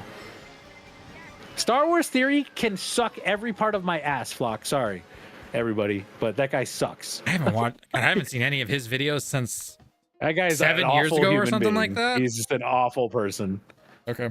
Everything is woke. Everything is DEI. Like, I'm so tired of those people. Lovely one of those. Is it like the quartering kind of guy? But focused around Star Wars, and it's like, dude. Oh God. I have a student, and she is in her mid 40s, right? She grew up loving Star Wars. She doesn't really care for Disney, but like she came out to Disneyland just to go to Galaxy's Edge, the Star Wars land, and because she just loves Star Wars that much. And she said Ahsoka like made her cry because she felt like she could connect to that story personally. And like when people go like, who the fuck wants this? Who's asking for this? That is who. Like, there are other people aside from you out there. Wait. The Star Wars Clone Wars Ahsoka got her into it, or the TV show? She watched Clone Wars first, right, and she liked Ahsoka, but then she absolutely loved the Ahsoka TV show. Oh, okay. I thought the Ahsoka TV show was fine, but I will say I love the character of Ahsoka thanks to the Clone Wars. Well, it's like my mom. My mom, literally, she asked me like every month, like once a month. She's like, "So is there going to be a She-Hulk season 2?" And I've had to tell her like, I don't think so, Mom. Like, apparently it costs a ton of money, and it didn't do too great. I mean, when you have a character that's 90% CGI all the the yeah, exactly, and that character's on screen all the time, and then when it's not, that's gonna be it's another CGI character, right? That's a little tough. Like, I have to tell her, I'm like, I don't think so. And she's like, well, is she gonna be in the Avengers? Like, I hope so, because like that's what they built all of this for. I could see her in the next Avengers movie, because instead of being on screen for 10 episodes, or something like that, it's gonna be on. She'll be on for like what, 20 minutes at most. That's a lot cheaper than 10 episodes at 30 minutes a pop or something like that. Yeah, exactly. Right. So yeah. And so it's like when you understand that, like that, and that's one of those things with a lot of a lot. I'm gonna say those people. Is that they don't have empathy and understand that other people might experience things differently than they do. Well, I think another thing is that it's like, if you don't like something, then just go watch something else, find something else. Right. And how many times have I fucking said that, Talon? Like, maybe this isn't made for you. Yeah. Star Wars sucks now. That's your personal opinion, Mango. Like, I thought Acolyte was fine. Was it great? No, but it was fine. You know, I've heard that some of the I thought Ahsoka was fine. I personally haven't seen it. I've heard the lightsaber fights are good, but I've heard there's some iffy story decisions. Like, okay, you know, I mean, granted, I don't have Disney Plus, so I'll see the Acolyte sometime in the future. I don't personally care. So, I stopped watching Star Wars stuff after the Clone Wars was done. I was like, you know what, Clone Wars is peak. It was awesome, loved it. Yeah, I'm good for now. I'm gonna go, watch some other stuff right now. And then I went and watched, random anime or Japanese dramas because my wife and I like to watch them together. So, you know what actually really sucks, and people are gonna like think I'm nuts for this. Like, if you look at what's that stupid second one in the last sequel trilogy, Last Jedi. The Last Jedi? Yeah. So like everybody hates The Last Jedi. Right. When let's be real, if everyone has seen that sequel trilogy, The Last Skywalker, whatever the last movie is, The Rise of Skywalker? The Rise of Skywalker is one of the worst things I've ever seen. That movie fucking is awful. It was pretty bad. It's awful. Awful. It's one of the worst things I've ever seen. And I'm like, man, if they had actually sure, look, like Last Jedi made some choices that a lot of people didn't like. And, if you don't like them, well, okay. I'll say the same thing about like The Last of Us 2. Maybe the story isn't made for you. But like, I was like, okay, there's some interesting ideas here. Yeah, it was kind of weirdly executed, but like, there were some interesting ideas, right? Like by the end of Last Jedi, they had it set up so like Kylo is absolutely going to be the bad guy, right?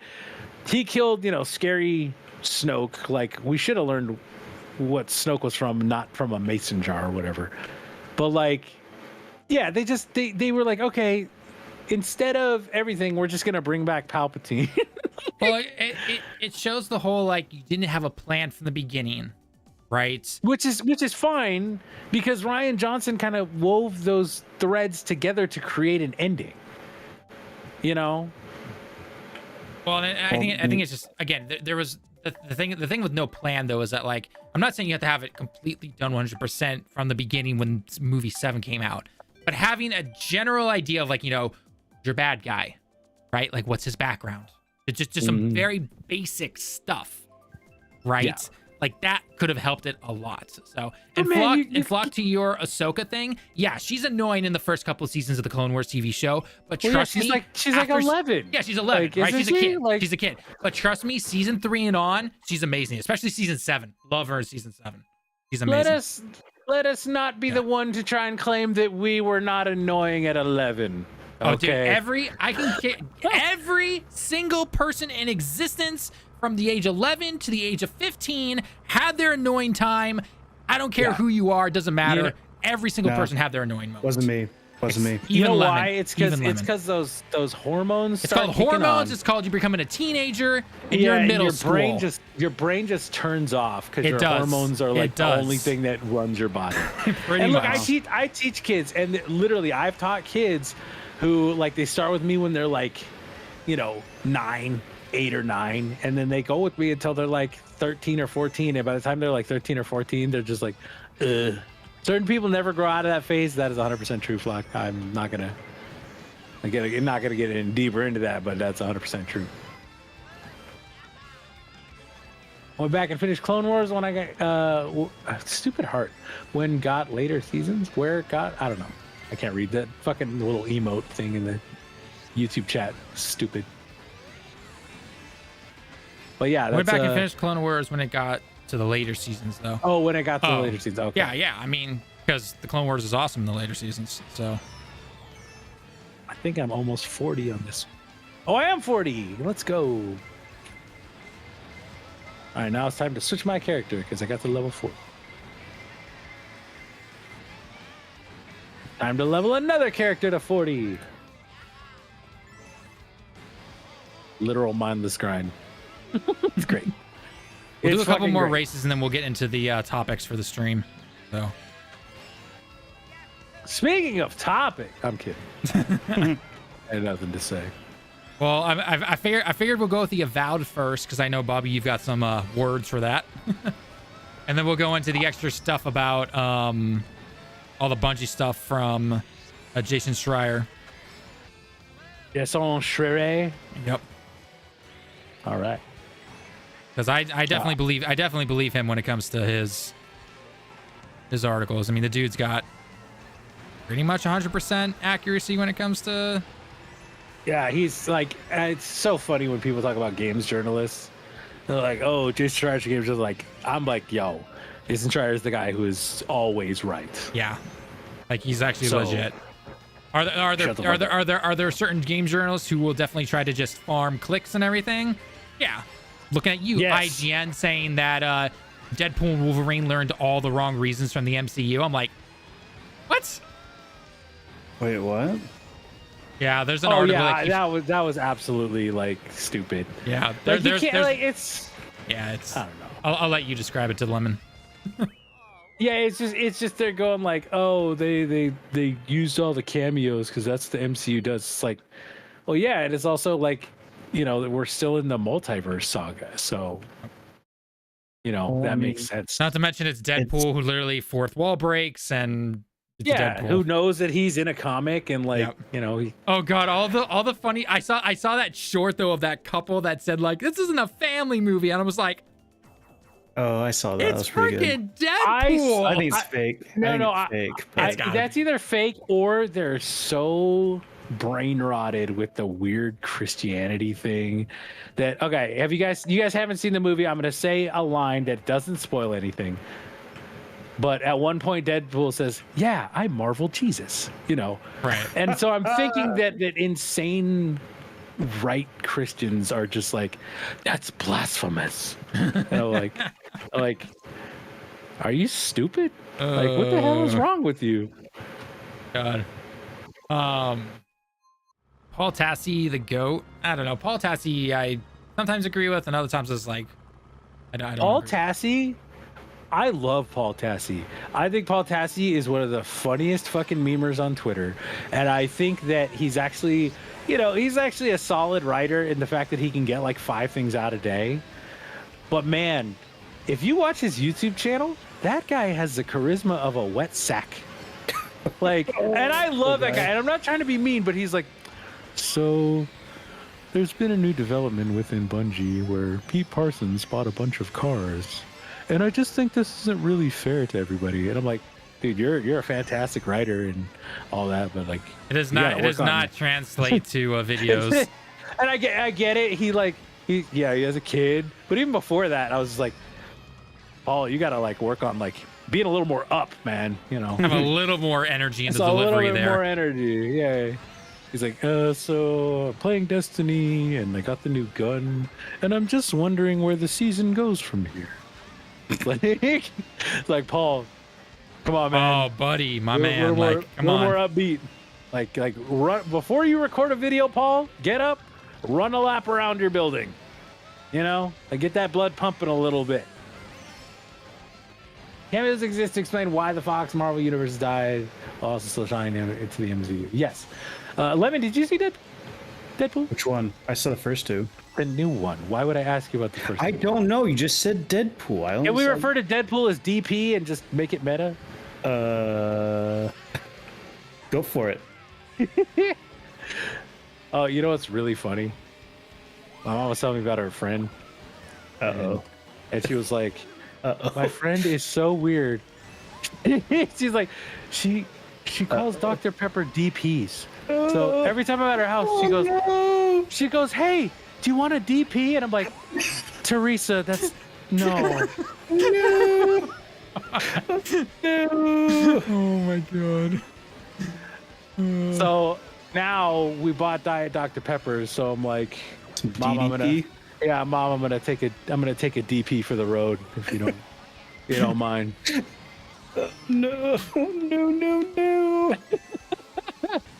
I was just like, why? People, Why? man. And you know what's funny is because I will like. You guys remember? Did you guys see that little like short? It was like a year or two ago, but it was the Italian guy talking about his sandwich, and he's like, oh, this is the bread. I look like I've been doing lines over here because he's got the the flour. Yeah. And then at the end, he's like, oh, I'm gonna class it up with a DC, and he like opens a Diet Coke. Yeah. Right. So like since I saw that, I've been calling Diet Coke DC, and I'm like, I can't fault her for saying that because I do it with Diet Coke because of that stupid video. But at the same time, yeah, DP means something very different on the internet. So, maybe you need to educate your friend. Although to be fair, my mom's, kind of like that sweet old lady too, and we had to explain to her when we were playing Cards Against Humanity what bukkake was. Oh Jesus! So that was a fun time. Oh no! Oh, The funniest thing about that is humanity. The funniest thing about that is Talon is laughing, but he lives in the land of bukkake. So they invented that over there, Talon. I know. I've been here for 10 years, dude. He's like, I know, I've seen it all, man. Holy shit! I just realized. Starting. I officially start. I think tomorrow. I've officially hit 10 years of living here in Japan. Wow! man. Congrats, Holy dude. shit. Well, time to get that PR paperwork in now. Puerto Rico? When? He's going to Puerto Rico next. He's Yep. done with this. Yeah, He's done with that exactly. shithole. He's going Permanent to Puerto residency. Rico. Permanent residency PR. Oh, is it 10 years you have to live over there?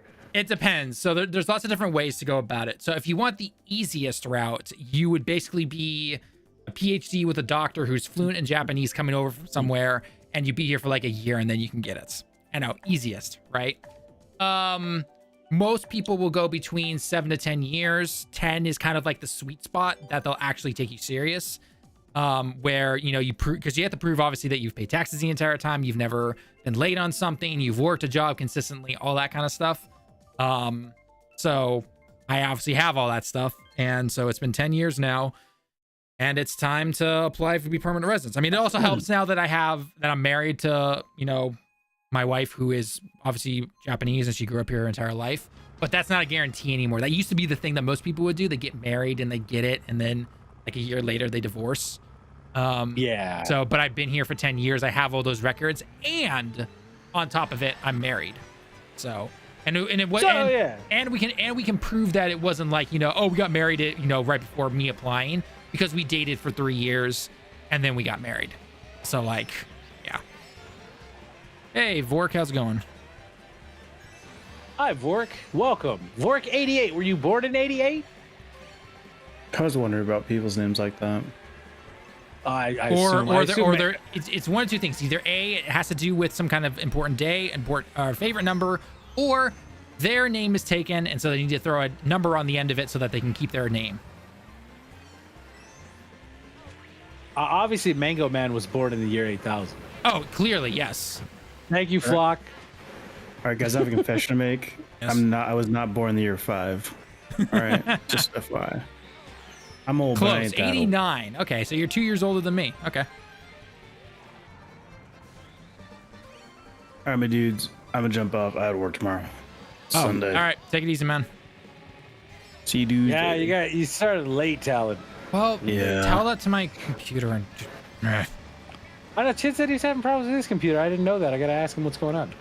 All right, see you guys later. Later, Easy. Lemon. Good night, bud.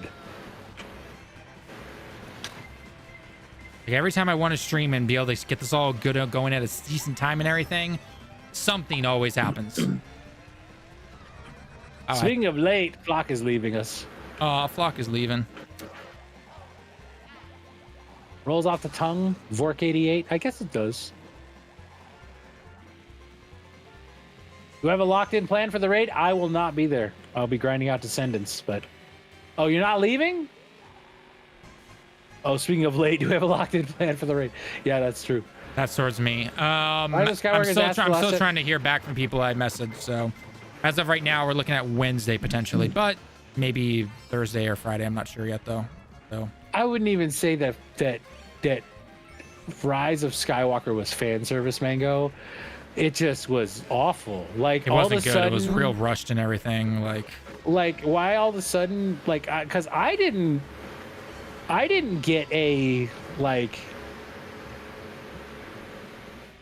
They like Rey and Kylo were attracted to each other at all for the first two movies. Like I thought, she knew he was Luke's student and wanted to bring him back, but I didn't get like, the chemistry. I thought like she was, gonna end up with Finn, and then Dude, I feel so bad for Finn. Like I thought they shafted John Boyega they had so goddamn such an hard. opportunity, like a ex-stormtrooper gone Jedi. Like that had some cool potential right there. That would have been one of the coolest fucking things they ever did with Star Wars. Yeah. So does the Skywalker rise? Yes. Blood-wise, no, but technically yes. I mean, Anakin did. That's how he had the twins. Yep. Hey.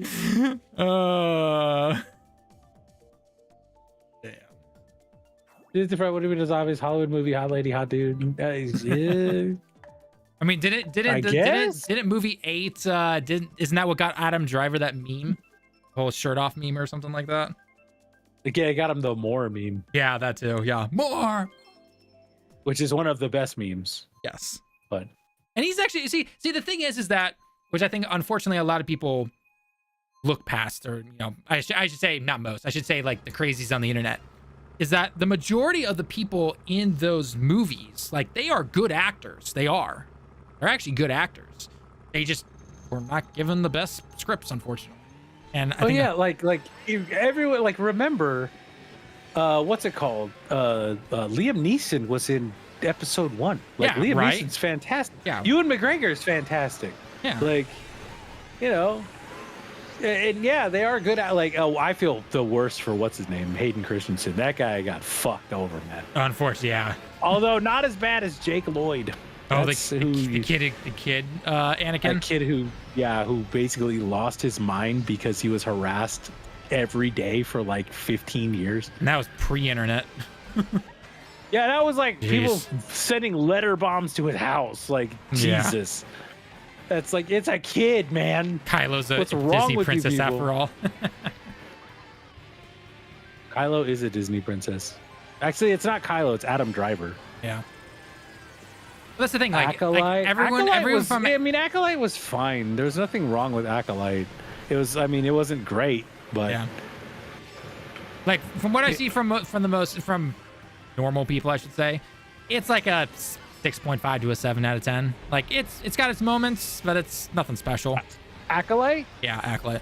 Yeah, I'd say like I enjoyed it enough. It was fine. Like, but was it like super special? No, it's like that way better than Book of Boba Fett. Everyone talks about like Acolyte and like, man, I'd say outside of Rise of Skywalker, Book of Boba Fett is the worst Star Wars thing ever. Like, they did bring a character who was not born yet into the lore. What character? Brought a character. Oh, that Jedi Master or whatever. Yeah, I remember hearing about that. Oh, Plagueis? Plagueis, who says not Plagueis, the on the light side. Guy with the tall head, chin guy.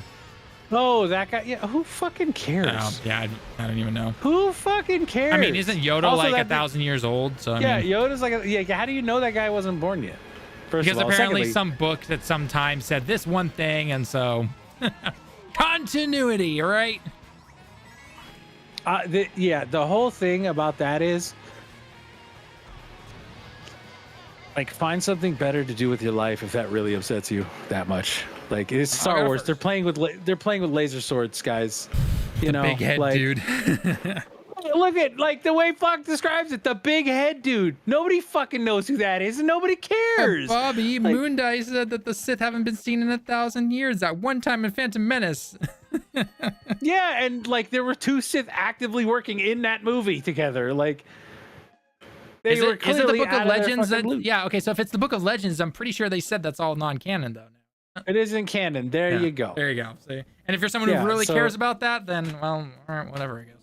And also, like, yeah, again, like, you shouldn't care that much about guys who are playing with laser swords, you know, and like blasters. Like I remember this when is the everyone thing with- freaked out about what was it in the Rise of Skywalker, the force healing stuff, and I'm like, wait, hasn't force healing been in like the game and everything for like years? Like yeah, it was in the books? Legends. I It was think, too, it was yeah. all in the books and everything. So, but no one freaked out about that. Like, was it that big of a deal? Well, it, Plus you heal the worm, and that was it. you gotta just remember, like, a lot of people will talk about people like Star Wars theory, right? And like, I know. you understand that, you know, a lot of these people do this shit just to get you riled up and get you pissed off because Oh yeah, it's and easier it gets to do that. clicks, and it's easier to do Yeah. that than on videos. And yeah, I get it. And I know, look, okay. Look, people accuse me of doing that shit because I didn't like Hi-Fi Rush. I thought Hi-Fi Rush sucked. And they're like, you're just doing this because you want clicks. I was like, I know it's easy to get clicks, you know, doing this, but I think this fucking thing is not good. They did not execute it well. And thankfully, I've been vindicated because so many people in the comments now have come through in the years since and been like, actually, yeah. Like, actually, yeah, a lot of the stuff you say is true. And I'm Well, like, it's yes. funny because like, didn't you say like based on just people completing the first level, like is proof that a lot of people clearly didn't actually play the game fully? Yeah. It's like, look, I gave the game, I played the whole fucking Yeah, game. you actually played the whole game. Unlike the people who Unlike- said like, yeah, I played the whole game, and it's like finish the first level. Yeah, literally, unlike 90% of the people, I played the whole game. Well, and clearly people didn't think it was that great because no one bought it, unfortunately, and now they're gone. Oh wait, but that's actually more on Xbox, to be perfectly fair, because they trained Well, their yeah, audience to not buy anything. They shadow dropped it, yeah. Yeah. When they shadow dropped it. Shadow like, dropped it, no marketing. Yeah. I am curious how if it sold better on PlayStation and Xbox. Probably. There's a lot of Jesus Christ. Well, especially because it's a Japanese developer and everything. So I'm wondering if they got a lot of sales. Jedi Fallen Order was great. Jedi Survivor, you said you really liked that talent after they fixed it, right? After they fixed it, the bugs and everything, I hate them for that. But no, in terms of like story, gameplay, the whole 9 yards, it's a great game. Absolutely 100% recommend it. Absolutely Yeah, 100%. it's like we said with what's it called? With Outlaws. Outlaws, yeah. Like where they just I'm hoping Outlaws looks a little better than that B-roll that IGN had. apparently it is. Yeah, and that's what I'm hearing. But from what I'm hearing, though, so all those previews and everything were on PC, which I have no doubt a PC is going to look great. But what's the PS5 going to look like? What's the Series X going to look like? You know? Well, yeah, because if I'm getting that, I would love to have a physical on PS5. Right, like, exactly. If it's good. Right. But if it looks like that B-roll we saw on the X and PS5, like, yikes. Yeah, that's not a good look. That's not a good look.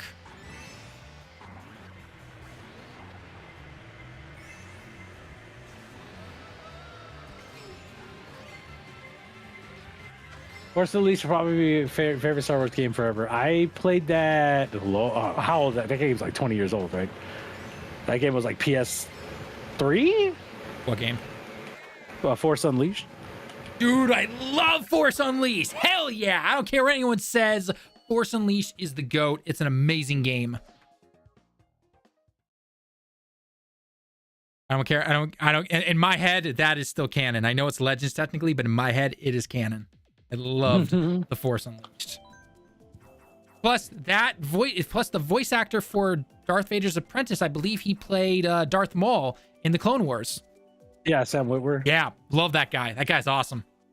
Yeah, he really cares about the like. Look, if you're one of those people who like you care about a fandom, like one of the thing that's really important is like you have to understand you can't take that shit too seriously because like. You look at Marvel, people get upset about Marvel. Like I saw people putting out like things like, oh, these scenes mean nothing now, right? Talking about like Logan, right, dying at the end of Logan. You know, like, well, they just brought him back in Deadpool and Wolverine, so it means nothing. And it's like, yeah, welcome to fucking comics. Like, if you never read comics, like, have you seen comics? The rule of Marvel Comics is that nobody ever stays dead except for Uncle Ben. Yep, pretty much. That's literally like the unspoken rule of Marvel Comics that has been going on forever. You know, like, so like you gotta like understand that, yeah, sometimes they're just gonna write stuff that maybe you don't like. But that's just how like fantasy stuff goes, man. Plus, we have to also remember money. Yeah, money. We like money, don't we? I will say, like, anyone who thought that they were gonna, like, the moment I heard Deadpool and Wolverine, they're like, we're gonna treat Logan with respect, and I'm just like, no, you're not. No, you're not. This is Deadpool. It's Deadpool, yeah. Like, and if he did, I'd be upset because that's not Deadpool. Yeah. Like, Deadpool's whole thing is he's like the most irreverent comic book character. So if he's treating it with respect, then that's doing it wrong. Ads, sorry about that. We gotta pay the bills around here. Talon costs a lot of money. He used to be a big Dokkan creator, so he has a high salary. Wait, what? So an ad we popped up on Twitch. Yeah. Yeah, that's not not on us. Twitch just No, throws that's on ads. Twitch. Twitch just throws ads like every 2 seconds, it feels like. Dude, Twitch's ads, like the new mobile app is awful. It looks Twitch terrible. Please. Like, That's literally one of the worst UI redesigns I've ever seen. Well, now they're charging 20. They're trying to pull a YouTube Prime for like $20 a month. You can get no ads. I'm just like, for YouTube? No. So you know how you have YouTube Prime? Oh right? yeah. They have Twitch has Turbo that or now. I'm whatever. just like, that's nowhere near worth it, because YouTube is not just simply no ads. YouTube, you can download videos if you want. You can, and then you get access to all the YouTube music, which basically is better than Spotify. So yeah, YouTube Music is pretty great. Although there's some weird things that they just don't have for whatever reason. Right, but regardless, I mean, Spotify's like that the amount of too, stuff that you get there is like 10 times better than just simply, oh, no ads on Twitch. Yeah, okay. Yeah, sorry, Twitch. Like, I never question my YouTube premium subscription ever. I go, yeah, I watch enough YouTube that this is absolutely worth it. I remember people saying that Cal is stronger than Starkiller, and I'm like, can Cal drag a Star Destroyer out of orbit using the Force? Technically, he can, but when I say technically, I mean technically all Jedis can. But has he done it? No. Plus, didn't Cal? I guess spoilers if you haven't played it. 3, 2, 1. He's kind of racing the dark side right now. Like he's in the middle right now when it comes to the Force. So. All right, this will be my last every race. Star Wars trilogy should be. Are you racing still? Be my last one, and then we're gonna get onto the. Oh, I've been seeing like the bottom of the mobile stream. Maybe it's just looping or something. Yeah. Okay, you do that. I'm gonna get some water and use the restroom. Got it. I gotta get to a safe area. I heard in the comics, Luke is the strongest Force user there was. He can Force push stars. I mean, yeah, the comics and the Legends books, like they had tons of stuff. I mean, in those books, like Luke was married to like a Sith or something like that, if I remember correctly. Like, there's all Mara this Jade, stuff. right? Yeah, I was like, yeah, I think her name was Jade or something like that. So, All right, I'll be back. Starkiller didn't drag a destroyer from orbit. It was crashing, and he pushed it down faster. It was no. If I had to remember the scene exactly, I had to go watch it on YouTube, but. The thing was in low orbit, and then he pulled it down, and then pushed it into the area. If I remember correctly, it wasn't crashing already. It was in low orbit, and he simply just pulled it down from low orbit. If I remember correctly. Again, I'd have to go watch it. I'd have to find the clip on YouTube to confirm. Yeah, Luke's ancestor's a pirate. Yeah. Like, again, comics, like stuff, it changes. It's whatever sells money, right? Whatever makes the most money, that's what they're gonna do, right? So.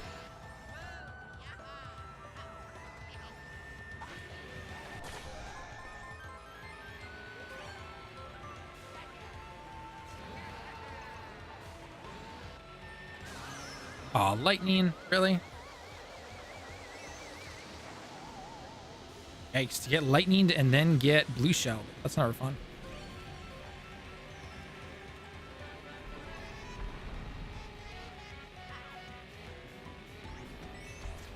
And a coin. Now that's not gonna help me out much. I don't know. Bottom line, Force Unleashed was an amazing game. Is it the most balanced? No, but that's the whole point. Is it the best built? No. It's definitely has it shows its age, but you know what? So fun as hell to just push stormtroopers off everything, bend everything to your will, slice them in half. It's a fun time.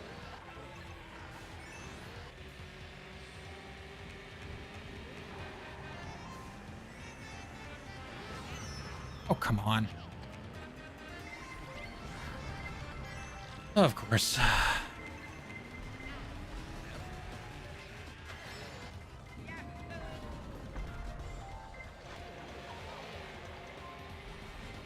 Oh, he put up the star beforehand. Oh, come on. I thought I got away from that.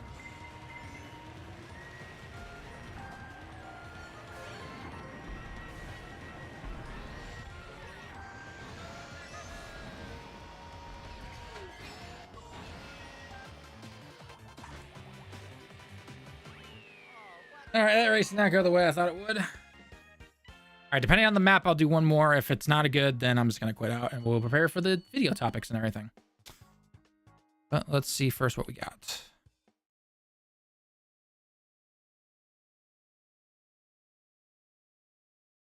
Give me a good race. Love to. You know what? Sunshine Airport's a good map. We'll finish it off with this. I heard a theory that Starkiller is a clone of Palpatine. But I'm not going to get into Star Wars theories because of this. I mean, those things are like any theories in any fandom. Those just go way off the deep end sometime. It's like, okay, yeah, cool theory, man. I'm going to go over here. Never been one into the theories and everything.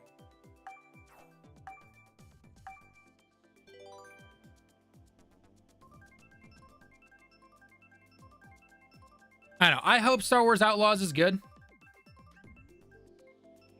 No, the voice actor for Starkiller is not the same voice actor as Palpatine. Unless it's the Clone Wars, which I don't remember who the voice actor is for Palpatine. But no, that's just... Those guys are drinking something special. But I do hope that Star Wars Outlaws is at least fun. I don't think it's $130 worth of fun. But, you know, either, again, you use the Ubisoft premium subscription thing for 1 month and you cancel, or you just wait about a month and then it's on sale for 50% off. So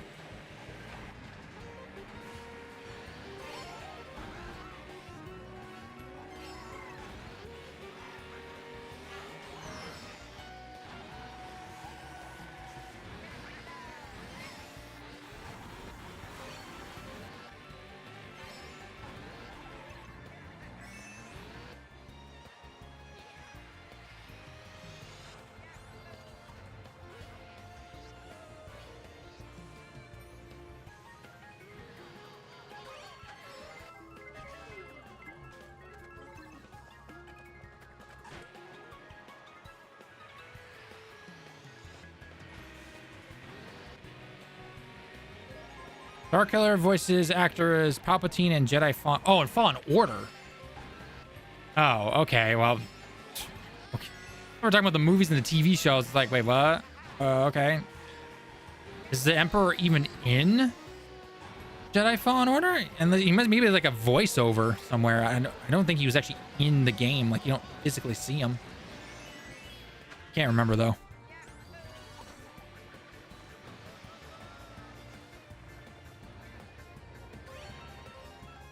Connect Star... Yep, Connect Star Wars, the ultimate canon game.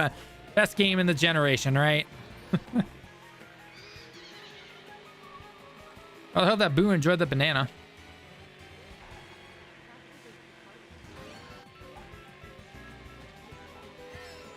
Cameo? Okay, so maybe he appeared for some kind of on... Probably like... Well, because like in the beginning of the game in Fallen Order, like probably was some kind of message from the Empire.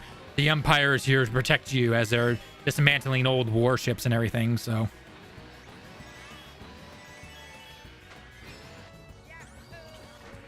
right, Flock, take it easy, man.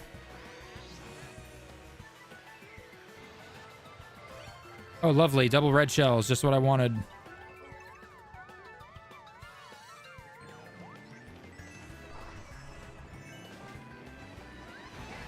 that is the most Mario Kart thing ever to happen.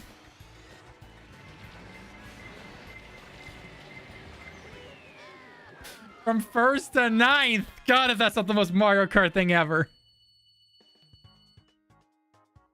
Ugh. All right.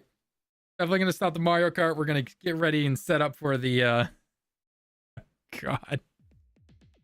That hurt. That hurt my soul. That hurt me right there. What? Well, I guess too late. Basically, I was at first for the entire race, and at the final lap, or the final distance of the lap, I got double red shell, the boombox, and I went from 1st to 9th, and I finished. Oh my god. Like, that is the most Mario Kart thing ever. That literally is. That is literally the most Mario Kart thing ever. Okay, so we're gonna switch it over to the stream piece.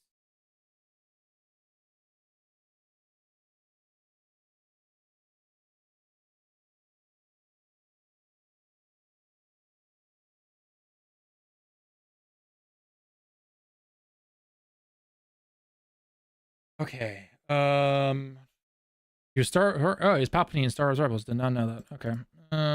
Property. So. Downside of doing Switch games with normal 1440. So.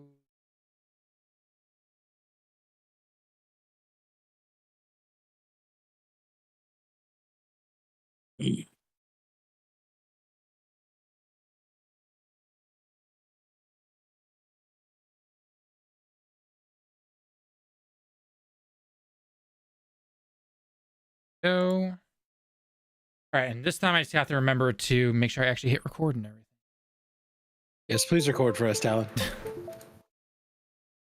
Everything was even set up. Like, I had it on the screen the way I wanted to and everything. I'm like, yes. And I forget to hit the simple Steam Deck button hotkey. It would just simply record everything for me. That's all I needed. You see those new Steam Deck add-ons? Those are actually really cool looking.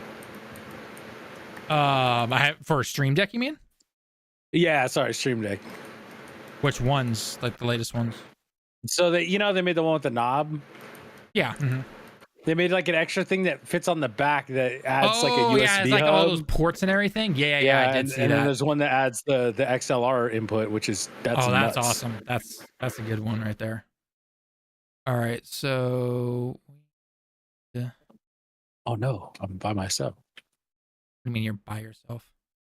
I was doing a mission with people who were running it and farming it hella fast, and then they left. Anyone got Tomba? No, not have Tomba.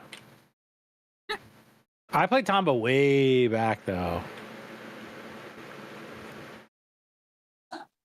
Way back. Oh god, I got the hiccup now. Huh? Ugh, I got a bad case of some hiccups. Oh no. Pain. Yep, now I'm gonna start squeaking. Like, what's up, everybody? Yeah.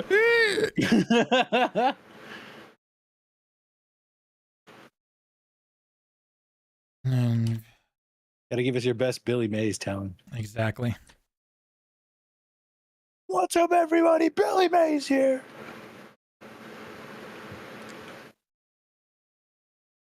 I would have thought I could easily find something on the Avowed. Where's the Avowed? Oh, there it goes. Avowed's been delayed to early. All right, we're doing Avowed first, I'm assuming. That's what you said. That's me. Sounds good. Oh no, pain. What? I did the wrong research, and so it's gonna take 10 hours instead of an hour. For what? Well, you have to do like your crafting in this is called like research. So you set up things to craft, and it's like Warframe where it takes like 10 minutes or an hour, or if it's like a new character, it'll take like 24 hours. Oh, but then I'm assuming you can just you can just leave it and then come back to it later. Yes, I'm actually gonna cancel this research. So I thought I had done a different one that takes only an hour. There. All right, let me quickly get some water real quick since you've been able to do that. And then chat, we're beginning to... Oh, hang on. Did you know Jackie Chan never voiced himself in Jackie Chan Adventures? I did know that, but I don't care because Jackie Chan Adventures is the GOAT. And it's an amazing TV show. Go watch it if you haven't already. Anyone got special edition? Oh, excuse me.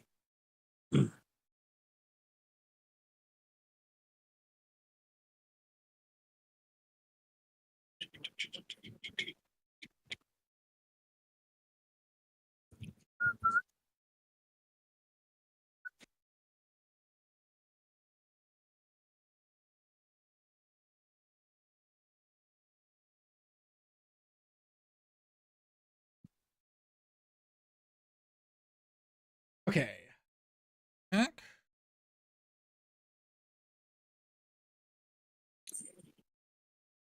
Okay.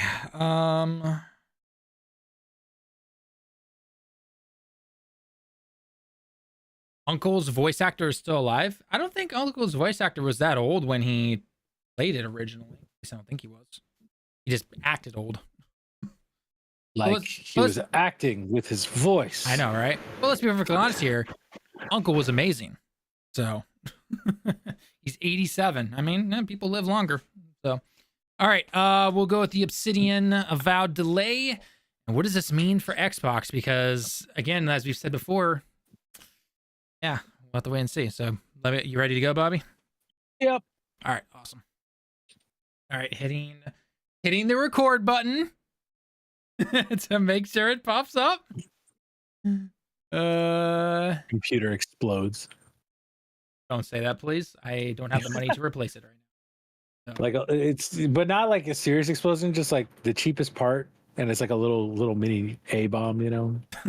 Oh God. A little mushroom cloud, like a SpongeBob episode. Now I'm getting encoding overload. Consider turning down the video settings or using a faster encoding preset. Lovely. Okay. Yep. That means you got to change your settings there, Talon. Flew too close to the sun, Talon. I haven't changed anything. I've used these for months and nothing's ever been a problem. And your computer is bad. I mean, I know it's an older computer. I mean, it's got like it's an i7 7700K. So that's a problem right there. Using Intel as a content creator, Talon. Again, I got this computer over 8 years ago. And plus, I don't have a choice really when it comes to computer parts here in Japan. AMD is not as cheap as they are in the States. So both Intel CPUs and AMD CPUs, they're always around the same price. So. Yeah, still, if I'm you, just FYI, I'm going Ryzen because. Oh, I mean, especially with the 13 and 14 gen. Yeah, no, absolutely. Oh yeah, yeah. Wow, we should have talked about that. Yeah, it's fine. I am skipping some major frames for right now. What the F is going on? I couldn't tell you, buddy. Why? Okay, it finally stopped. Just reset your OBS. Oh, you can't do that. I can't do that with YouTube. That's the problem. Okay, so everything looks fine. It's not giving me any issues now. So if I hit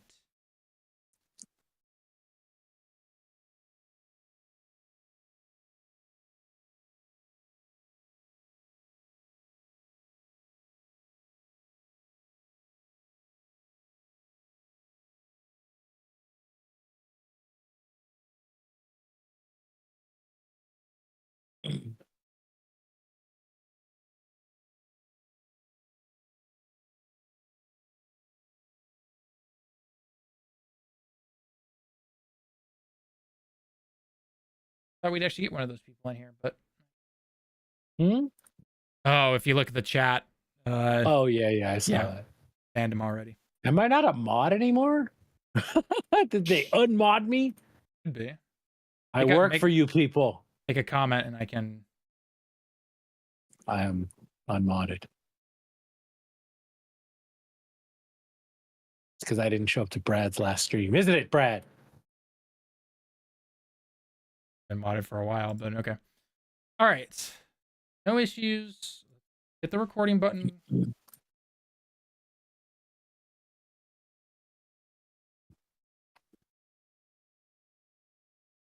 That was that one.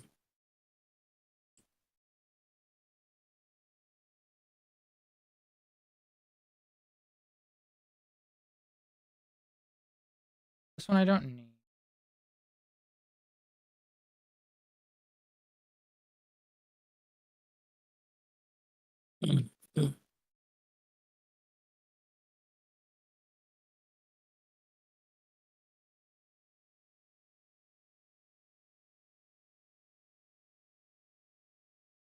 Okay.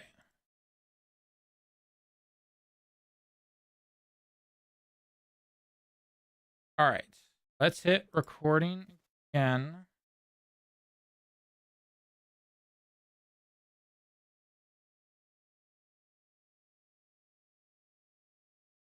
Looking good. All right. All right. Now I'm not getting that error or anything like that. So. What'd you do? Restart? No, I didn't know.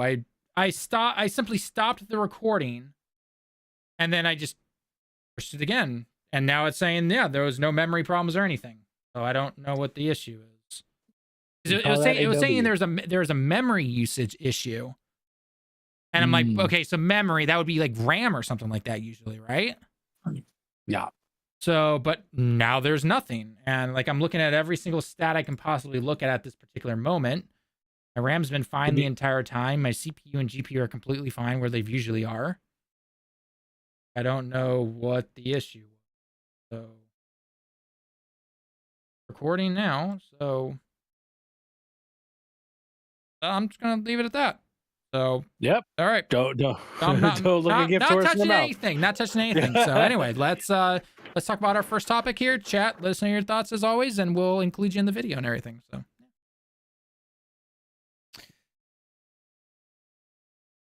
all right. I guess I need an intro real quick. All right, I got one.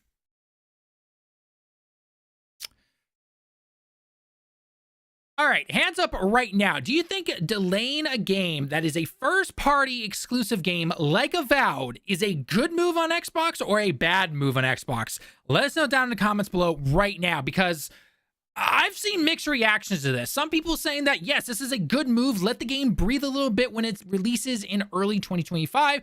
Others are like, we've seen all these amazing trailers and everything from the E3 days, but we haven't had any releases. Shouldn't Avowed have released by now? It feels like it's been given ample opportunity. So what the heck is going on here?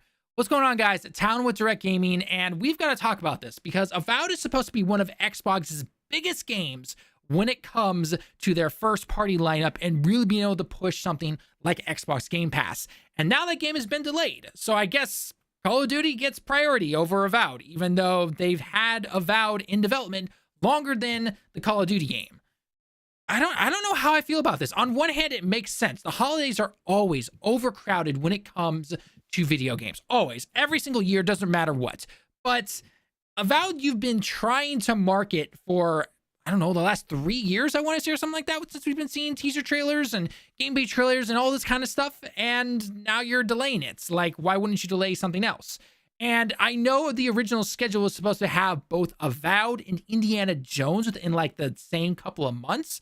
So, but those are very different games compared to, you know, saying like, for example, Call of Duty with Indie or anything like that. But unfortunately, because of the numbers that Call of Duty brings in, Call of Duty can never be pushed back or anything like that.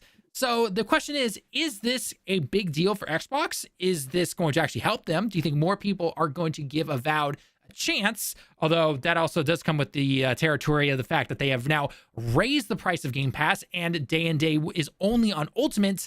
So it depends on if people are actually going to jump up to that next level of Game Pass tier, or if they're just not going to be subscribed to it anymore. It's kind of hard to say. Or would it not matter and Avowed is just going to flop, unfortunately? I'm not really sure, because it's definitely a, it's going to find its audience. That is 100% understandable. But I don't know. I have not seen many people talk about being excited for Avowed, unless you're like a hardcore Obsidian fan, right? I'm not talking about those people. I'm just talking about kind of like your average gamer or anything, even online.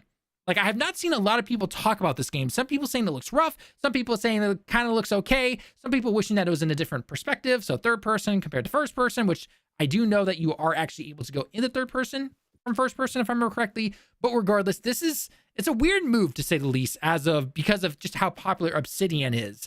Bobby, what are your personal thoughts on this? Join with me as always is our own little Bobby here on the team. And what are your personal thoughts when it comes to Avowed being delayed to 2025? With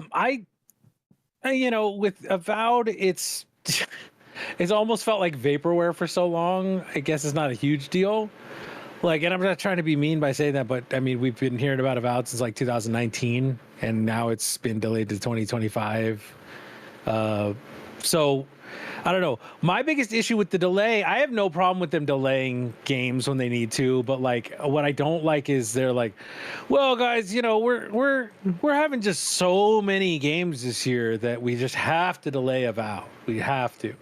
And it's like, look, actually, you do have a lot of games and all that, but you promised like that this year was going to be the year that you're going to be able to hit the one per quarter. And again, you're failing to do that. What has released this year on Xbox besides Hellblade 2? Like nothing. Like That's what big first part? Because I remember everyone freaking out like during the E3 showcase where they showed off all these amazing trailers and everything, and like trailer wise, yeah, they had an amazing showcase. But then a lot of people started to be like, we've seen this type of thing before where their presentation looks amazing, but then the release schedule is like non-existent essentially. So we know Hellblade 2 released to, it was either you loved it or you hate it, right? And it got a lot of flack online. So I don't know how well it did for numbers in terms of Game Pass or anything. And now we know we're probably going to be getting indie this year. Yeah, you can technically say Call of Duty, but that's going to every platform. So you're going to play it where you want to play it. What other games are coming to Xbox? I guess there's the Starfield, the DLC. But again, Starfield's kind of a controversial game depending on who you talk to. So I don't know if it's really going to push the numbers in terms of Game Pass. Because again, that's all Xbox cares about these days. They don't care about sales or anything. They care about numbers and how many subscribers come to the system, come to their service and everything like that. So what else do we have besides indie and the Starfield DLC? I can't think of anything. Am I missing something? Call of Duty. They put out a thing that showed like all the games they were releasing. Like it was their, oh hey, we have all this year for you. Don't forget. Let me see if I can find it and do it, because I know it was when one of their. Okay, so editors obviously cut from now until Bobby finds it essentially. Yeah, it was in their tweets or something. Yeah, there's a bunch of tweets showing exactly what was going to be coming out and everything. So let's see. Oh yeah, here we go. It's right here. So give it to me and then I'll Where is I'm gonna just send it a DM. Perfectly fine. Well, yeah, they got a lot of stuff on here, but they got Flight Sim, okay. Towerborn, Shattered Space, Aura, like no one cares. Diablo, which is like Diablo kind of had a comeback for a little bit, but I think I've heard it's kind of fallen off again. But hopefully that'll actually do numbers for them. World of Warcraft, Age of Mythology, Aura. Then look at this release schedule. So look, here's the problem with all this. It's like it looks like if you're one of the Xbox like super fans, you can go like, look how much we got. Look how much we got right now. It's like, first of all, you can't play World of Warcraft on an Xbox. Age of Mythology, you really gonna go play that? Maybe some people are, but not a lot. I don't think. Maybe I'm wrong. Aura, I don't think. I think that's gonna be pretty niche because it's just like a real time strategy, right? Right. So if you're into those type of games, you're definitely gonna play those, but. Yeah, those are not popular anymore. They're not really. They're not the big system seller / I need to join Game Pass for this particular game type of thing, in my opinion. Yeah, Diablo could do really good for them. It could. Call of Duty will do good. It's Call of Duty, right? Flight Sim is November 19th, but that's. I'm sorry, people calling like God of War Ragnarok and Tears of the Kingdom DLC, that looks like DLC to me. Like it's like adding jobs and stuff. Yeah. Because Flight Sim was actually really technically solid. So like all they're doing is just adding a bunch of jobs, like, which is cool if that's what you want to do, like as a flight sim. But and then Indiana Jones, they still don't have a date for, which that might be. That could be a December release. Probably. That could be a December release, but that's going to be death if it's a December release. They should try and make it a November release, but I can't see between Black Ops and Flight Sim where they could put it, or even after. Honestly, unfortunately, I think Flight Simulator is one of their things they have to release annually. I would personally switch to Indiana Jones and Flight Simulator. That's what I would do. Right? Yeah, well, Flight Sim is not an annual thing. It's the last one was like 2019 or 2020. They always had these like Flight Simulators 2022, 2023, 2021, if I remember correctly. No. Like they're small updates, if I remember. I thought they have updates. They have like updates for systems and stuff, but they're not like releases. This is a brand new game. Oh, okay. Yeah, I'm not into the Flight Simulator stuff. Yeah, that's what I'm saying. This is like a thing. And then like, where's Shattered Space gonna go if it's 2024? Like that's the other question I have. Like, is that going in November? Is that going to December? I thought Shattered Space would have gone in like September. Kind of the year anniversary type of thing. Yeah, you'd hope so, but September's I guess. Well, no, you could actually put that there. That'd actually be a good place to put it. But again, September's in a month. It's in less than a month now. So but yeah, it's like, you have a lot of stuff, but like, you got, if we're talking about one's DLC, two are DLCs. One is basically a DLC in Flight Sim 2024. Obviously, you have Call of Duty. Then you have a remake with Age of Mythology and Ara, which I think are both RTS games, which is really weird to have like two of those come out. And then you have Indiana Jones. And so it's like, okay, so you feel like in that you couldn't get, because like you're not gonna see people go like, oh yeah, man, Age of Mythology, that should bump, that should bump Avowed, because it shouldn't. It makes me wonder if Avowed is having some issues in terms of development. Like they really need those extra like 5 to 6 months. I think they do, because they said they're gonna redo the combat because people were so critical of it, like, and it looked not very good. Yeah. And that's that's the reality of what they're doing is they're in my opinion they're spread too thin. I feel like they are, but unfortunately they can't hire new people because of just all the layoffs that are going on right now. Microsoft would never allow it.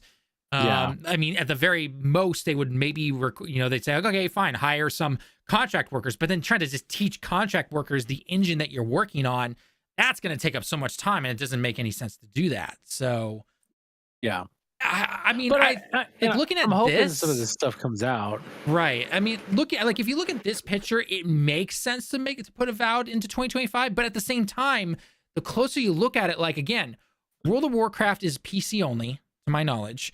Yep. Age of Mythology Retold is an RTS. That is like a very That's a remake too. Yeah, it's a remake, and that's a very small crowd of people that are going to play that. That's not going to drive Game Pass numbers. History Untold, if I remember correctly, is also an RTS. Diablo could do very well, but again, that's October, so we're out of September already. Black Ops is Black Ops. It's Call of Duty. They do the numbers, yada yada. We know that already. Flight Simulators in November, and so you still have Indiana Jones and Shattered Space, which are supposed to be these big games for them. / one's a DLC, one's a game. Where does that go? Because if Indiana Jones goes into December, like everyone thinks December is a good time to release a game.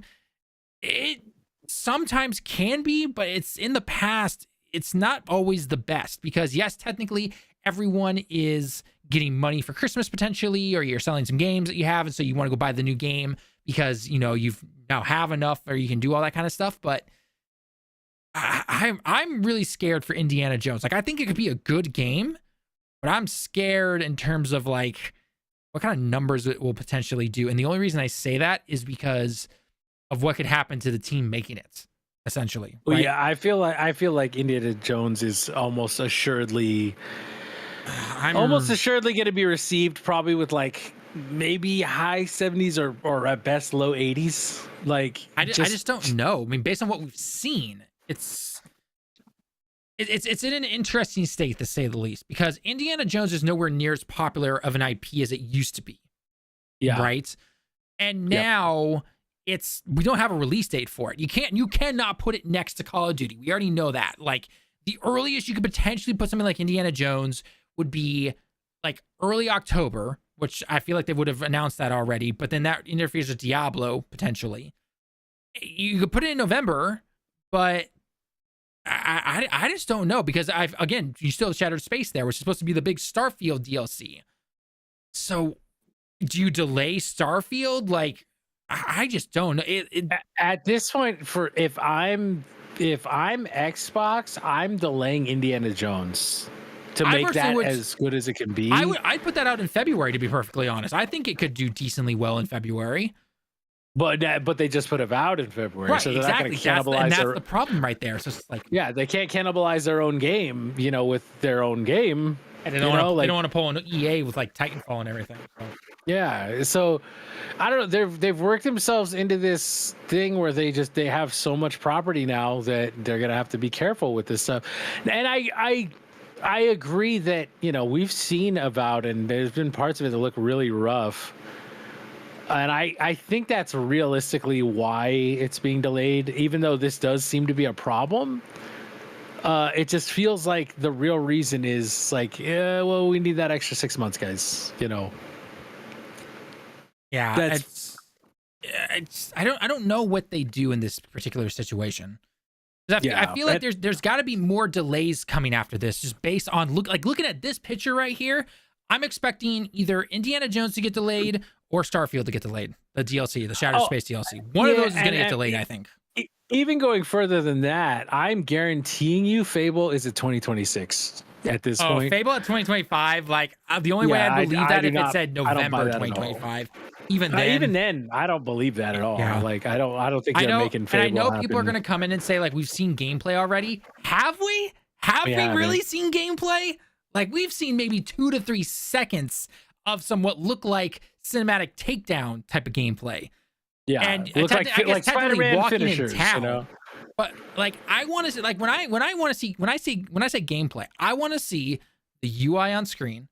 Yep. I want to see them going from point A to point B, doing different things in real time. That is gameplay, not 3 seconds of taking the blade of my sword and smacking you upside the head and then quick cutting to some dude making a joke, which I know is very Fable. I'm not saying that's the bad part. I'm just saying 3 seconds of you whapping a dude over the head with the your sword. That's not. I don't call that gameplay. I really don't. So, Fable. I hope comes out in 2025, but I'm very concerned about that. Doom: The Dark Ages, absolutely, I can see in 2025. They have the building blocks from the past Doom games. So, it's like you said, like, if I don't see a HUD, I am not considering that gameplay. You know what I mean? Unless they specifically say, hey, we're not having a HUD, and we're gonna show you like unedited 15 minutes of gameplay. Right. And there have been trailers in the past. This has been done for a while now, where there are certain games where it's like it says in real gameplay and everything like that. There's no HUD or anything, but you can tell it's actual gameplay because they literally start and it feels like they're actually playing the game, moving around, going and talking to an NPC, going into combat, that type of thing. The Fable gameplay is like, again, 2 to 3 seconds and then quick cut to something else. Like, that's not gameplay to me. Yeah. So and I guarantee, funny enough, I guarantee the thing that we're going to see come out at its absolute best next year is Doom and South of Midnight. South of Midnight looks really good. Like, I think it looks cool. I think South of Midnight looks really cool. Doom looks amazing. It's Doom. I'm not gonna buy Doom just because it's Doom. Like, not that I have anything against Doom, but it's like I've played Doom for fucking 35 years or however long Doom's been. It's not like 30 years. It has been out a long time. But so Doom looks amazing. Doom looks amazing. Like, I'll probably play it on Game Pass one time and then I'm cool. Like, there's new ones, like, they're great, but like I play them one time and I'm done. Right. But South of Midnight, I was like, you guys might actually get me to buy an Xbox game. Like, and that's all I wanted. Give me a reason to buy your games. As long as it runs well, I'll buy South of Midnight. Absolutely, 100%. That should run well. It looks like Cana in the South, and I'm down with that. Like, absolutely. Yeah. I don't need like everything to be a AAA game, and that's why I'm so excited about Astro Bot. Is Sony's taking that step back and going, maybe we don't need to make live service. Maybe we don't need to make like, you know, everything be God of War, Ragnarok, and Spider-Man 2 with like insane budgets. Maybe we can just make something on like a $50 million budget, and it's just like fun. Yep. You know, like, and with South of Midnight, it looks like Xbox is doing that too, and I'm here for it. Like, I'm 100% here for that kind of thing. So I don't know. Again, getting back to the original topic, which is just simply Avowed. Like when you look at this, it's like, yes, Xbox has a lot, but the release windows look a little messy. Not gonna lie. Yeah. And I 100% expect more delays. Well, remember too that Stalker's not on here, and like Stalker's coming out in November, right? I thought Stalker was delayed again, wasn't it? Yeah, it was from September to November. Oh, okay. So Stalker's not on here now. So so then Stalker most likely takes the November spot then near Flight Simulator. So now Indiana Jones literally only has December. So either that has to go in December or Shattered Space goes in December, and one of those gets pushed into potentially January or February, but then February ends up messing with Avowed, right? So then one of those then definitely gets pushed to March potentially. So it's just like, man, this is and this is the problem with the whole buying, you know, 2/3 of the industry in the last 5 years, is that now they have too much stuff, and they're going to start cannibalizing themselves if they actually start hitting this cadence that they want to hit. And realistically, what I'm thinking now is, because they said, hey, we want to have a big game every quarter. So what that means to me is Avowed is Q1, South of Midnight is Q2. Doom is Q3. Q3, then would be my guess. And Fable's going to be October, pushed to 2026. Let's be perfectly honest. Yeah, I think it is, but if it's like you said, if it's going to come out, it's absolutely the Q4. You know what I mean? So it's either Q4 of 2025, which is the fall time essentially, like late fall, early winter, or it's pushed to 2026. Fall 2026. That's a long time. I mean, we've heard about this Fable game since what? 2018, 2019. 2018 or 2019, yeah.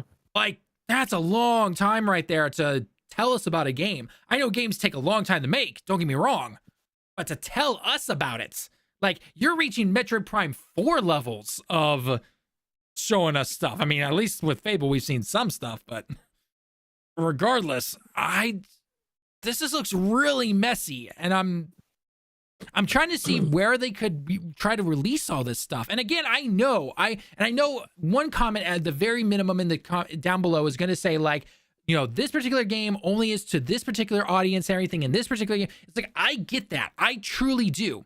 We have to remember, these are all supposed to be on Game Pass, getting people to join Game Pass to be part of that subscription service. And if I'm jumping on as some brand new player, I'm like, oh, Game Pass, I get to play the new Diablo DLC, right? And so you start playing that DLC, which Diablo DLCs, they're pretty chunky. Like it's not like do it in a weekend and you're done. Like those take a while, right? And you have to remember, most people are in school, have jobs, that type of stuff, right? So realistically, you're going to get that done. And then right as that happens, Call of Duty comes out. Majority of people are going to try the new Call of Duty, whether it's the campaign, the multiplayer, you name it. And then by the time they're starting to wind down on Call of Duty, Flight Simulator is out now. Potentially, maybe the Stalker. The Stalker game could be in November as well. So, you can't, like, in between there, unless you do games for a living, or again YouTube or content creation or anything like that. Like, where do you slot these games? Yeah, like, you cannot do like, I know some people are gonna be like, oh, easy, put Shattered Space like in the middle between Diablo and Call of Duty. Like, seriously? Like, that's not gonna work. I really don't think it is. Again, granted, I'm not a marketing guy, but based on just knowing gamers and being part of this industry for since I was 7 years old, like, I don't think that would work. Or what? Do you put Indiana Jones between Diablo and Call of Duty and then have Shattered Space as the December game or something like that? Like, you know, that's, I don't see that working. I really don't. I mean, Bobby, what do you think? What do they do here? I just think that they've worked themselves with all of the delays and all of it pushing everything back for so long. I think they've just worked themselves into a situation where they can't get all the stuff they've purchased like out now. You know what I mean? Right. At least to not have it be somewhat messy, because I don't know, like if it's me, right, and I'm in charge. I'm like Ara and Age of Mythology are both in September. I'm slapping Shattered Space in there because like those two games are not gonna those aren't gonna sell people Game Pass. No, they're not. Right. People who want to play RTS games are just gonna buy it. You know what I mean? And plus, in the Shattered Space, that would be 1 year exactly to when Starfield release. So I think the Shattered Space DLC should be in September, but that's the other thing though, is that these DLCs are not going to be part of Game Pass as far as I know. Yeah, right? I mean, technically, if you're subscribed to Game Pass already and you have Starfield, technically the DLC should be with it. No, that's why they sell the premium pack. I guess I'd have to look at those, find out those details about that. Then, if Shattered Space comes with that, editors, cut this for a quick second. Oh, the beeping noise. Okay, keep talking, Bobby, and then I'm gonna look this up while doing this. All right, editors, resume right now. Yeah, as far as I know, it's literally just Shattered Space was part of that premium pack that you had to buy the early access for, right? And so it ends up being something that you can't really just give away, because otherwise what's the point of the premium pack? True. So I don't know, that's what just kind of worries me too, is like you look at Game Pass and it's like, okay, so I see World of Warcraft, that's DLC, that's not going to be part of Game Pass. Age of Mythology and Ara, those are RTS games. People are probably going to buy those. You know, RTS players are going to buy those because a lot of RTS age group tends to skew to our age, you know, like right. 30s. Then Diablo is a DLC. It's not going to be included. And then you got Shattered Space. So really, there's nothing till October 25th. Unless you're either RTS or want to pay for a DLC. So from what I'm seeing when it comes to the Shattered Space DLC, it's going to cost a certain amount of money unless you have the premium edition or upgrade, and then it's quote unquote free with Game Pass and everything. Otherwise, you do need to buy it. That's because you already paid for it. Right, exactly, because you paid for it. Essentially. That's essentially what it is. So regardless, though, Diablo DLC and Shattered Space DLC, you've got to pay for those, right? Unless, again, you bought the Ultimate whatever edition, essentially. So do you throw Indiana Jones then into September or late October? Or early October, I should say. Like, would that be a good spot for you? I don't know. I don't think they have it ready for that. Right, honestly. because generally, if a game is like pretty much ready to go, that's where you start the marketing and everything like that. But we haven't seen any marketing for it. So we also have Towerborn, which is like, we're talking about Shattered Space and Indiana Jones. Towerborn says 2024. Right. I don't even know what Towerborn is. It looks like a little. I don't know if you ever played Orcs Must Die. Yeah, I've played it for like. Yeah, it looks like that, where it's like a little kind of like tower defense ish. Okay, so I guess that's not gonna that's not gonna bring in tons of subscribers or anything. So I don't know. Really don't know sometimes. Yeah, it's really hard to say with Xbox. It's really hard to say, like, you know, they had this grand plan, but stuff like this, it just kind of makes it fall apart. Like, sure, it sounds like Avowed, South of Midnight, Doom, and then Fable is going to be great, but that's assuming, again, like Fable comes out next year. We see that this year has been just a bunch of waiting, right? And anybody more waiting. Like, yeah, I had Xbox Game Pass for a month for Hellblade, and like I haven't had it since. I played Hellblade and I've done it, and there's just been no reason for me to do it. So that came out in like May or June. And so I played it and I was like, okay, that was a game. and then I was like, there's nothing else for me to play. So, I don't like I want to play Lies of P, but I don't want to play it on Game Pass. You know what I mean? I'm just gonna buy it eventually, right? Right. Mm-hmm. And there is the point to be made that, like, yeah, some of the smaller games kind of help Game Pass a lot, but they don't do as much as they used to for Game Pass. Like, the small games used to be kind of the bread and butter, right? That's like where that was the bread and butter of Game Pass. So yeah, it's where I discovered like Tunic and Scorn and some really great games that I have ended up buying later on down the road. But again, it comes down to like their first party big, quote unquote banger titles just like don't do it for me at all. And that's what's supposed to be selling Game Pass, right? You're supposed to get Avowed and have this huge epic RPG to play. And even if it's not huge, they said, oh, like, keep your expectations in line. It's like the Outer Worlds. Right, which is fine. Even then, yeah, it's fine. But yeah, that's totally fine. But, it should be replayable then. Like, it should have a lot of replayability because it's an RPG, right? So if it does, then I guess that kind of sells you 3 months of Game Pass. And South of Midnight, that's going to be for 99% of people one and done, right? I'll play, like, I played Kena like 3 times. I'll play games like that because I like to go and like analyze the story because I'm a nerd. Even though we don't do our reviews like that anymore. Right. I still do that personally because that's just how I play games. Right, but we're the minority though when it comes to doing things like that. The average player was going to be a one and done. Yep, right? Exactly. And so you'll see that with South of Midnight, even though it looks fantastic, like you're gonna see that it's just not gonna have a huge retention. Doom is probably gonna be the same thing. It's probably gonna be, hey, Doom, super cool. It's probably gonna be like, even for me, I'm gonna play Doom like once and then I'll be done. Like, and my buddy, he's like, oh man, I love Doom. I was like, oh, how many times you played? He's like, oh, I played it once. Yeah. But he's like, yeah, Doom 2016 is one of my favorite things I ever played. How many times you played? Once. Oh, okay. Like, it just kind of how it goes. And that remains to be the problem with Game Pass, is that like you're trying to sell a service that, especially gamers and especially the audience you're catering to. And there's nothing wrong with catering to this audience because this audience does need to be catered to. I feel like sometimes the people who don't want to spend an arm and a leg to game. Right. Well, that's the whole point of Game Pass, to try and get them into the ecosystem. Yeah, that's the point of Game Pass. That's the point of the Series S, as much as I dislike the Series S, that's the point of all that. And it makes sense. But at the same time, with this like release cadence now, you're seeing like so much stuff get crammed into one thing because of all these delays. And then, what happens if like Avowed comes out, but like Doom and Fable need to get delayed? Oh, and then at the end of next year or like the start of 2026, they run into a bunch of stuff. So they got to start thinking of how to put that stuff around. You know what I mean? It's just going to completely...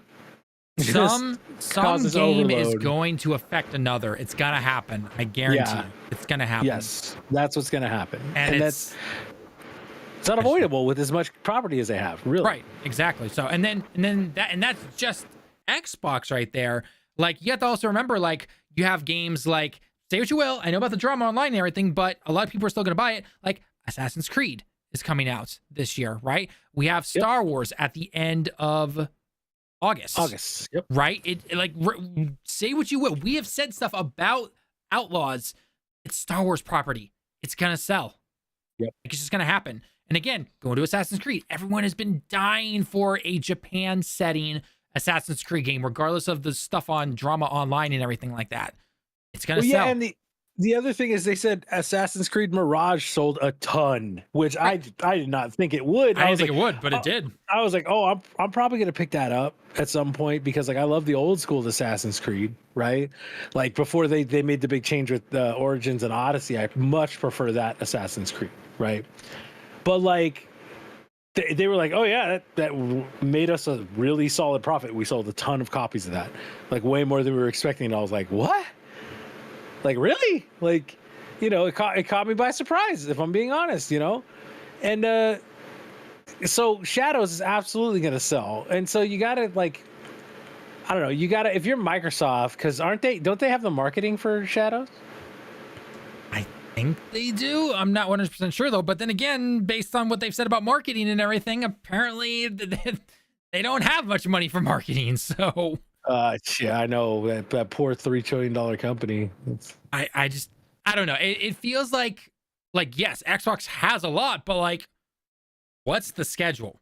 And I know it's going to happen, that one game is going to release at one particular time and it's going to get completely just ignored and forgotten about due to everything else coming out. It's gonna happen with one of these games. And like, I guess when you're Xbox / Microsoft, like, which one do you sacrifice? Which is terrible to say, because that should not be the case. But it's gonna happen to one of them. I can't imagine it being. It's not gonna be Call of Duty, obviously. And it could be Indiana Jones. It could be the Shattered Space DLC. Could be Avowed. Like, it could be, even with them pushing it back. I don't know what happens, but something's gonna get forgotten, and it's gonna probably result in more layoffs and everything. And I don't want that to happen, but that's just with the way things are. I feel like that's gonna be the case. Well, yeah, I mean, look at they pushed Avowed back. What if Capcom goes, oh yeah, Monster Hunter is coming out February 18th, Monster Hunter, yeah, we 2025. still don't know when GTA is coming out. Like, oh, GTA is not coming out Q1. But, I know. GTA I'm just kill saying, Fable. as things continue to get pushed back, though, right? That's what I'm saying. Yeah, If things yeah. continue to get pushed back, and all of a sudden GTA is coming out in, I mean, let's be realistic here, it's probably going to be like October, November next year, would be my guess. Maybe September. Yeah, that's if that doesn't get delayed. Right, but- and if it doesn't get delayed, like, then what? That would either affect Doom, that would either affect, again, assuming Fable does come out at that time, that could affect Fable, that could affect anything else pushed back. Like, something's got to give, and it's not going to be pretty, is all I'm going to say. Yeah, and it's this is kind of on Microsoft and in the first place, because they've had so long to get all these games going, right? Like, I mean, we've heard about Avowed for 5 years. We've heard about, we saw Hellblade for 5 years. Like, so many of these games we've heard about. And then, they also bought like the Goliath that is Call of Duty. So they have to be thinking about, like, okay, we got to make sure like everything has a wide, steers a wide berth from Call of Duty, because like we want that to make its money, because that's literally what's going to keep us afloat, and show that Xbox is still valuable to Satya, like, Right. So they want that to make its money for sure. But now they have so much property that has been kind of mishandled for so long that they're kind of on the hook for this. But at the same time, it's like, you don't want to see them fail. They've worked themselves into an unenviable situation, is I think what the best way to put it. Like, you don't want to see them fail, but like right now they're not in a good spot, simply because they do have too much stuff, and they're just going to throw it out, and it's going to kill some of the other stuff that's coming out. Pretty much. All right, that's a good spot to end the recording right there perfectly. All right, let me make sure it actually recorded and everything, because I swear to effing God if it didn't.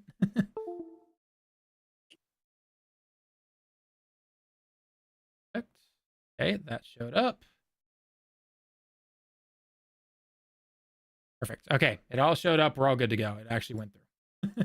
So Nice. good to go. Okay, so that is.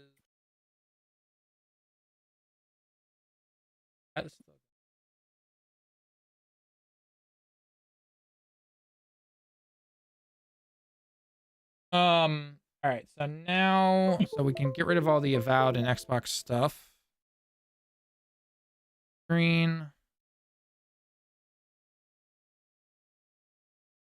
How do we don't need the picture anymore? That. Do we want to go in? I want to talk about the Nintendo stuff. Okay. Because that was all about like, Nintendo sales are down and everything, and it's just like, well, no shit, Sherlock. It's over for Nintendo. Yeah, it's over for Nintendo and everything. They're like right here. Operating profits dropped 70%. No shit, for a 7-8-year-old console. Like, I never would have imagined. Like, Yeah. Also, doesn't Nintendo have the largest cash reserve out of all of the game makers? they do. Yeah. I mean, if you take away Microsoft, right? Obviously, we have to take away Microsoft out of that equation. But again, we always compare Xbox and Nintendo, not Microsoft and Nintendo. yeah, exactly. Okay. Let me get some water and then we'll get started. Sure.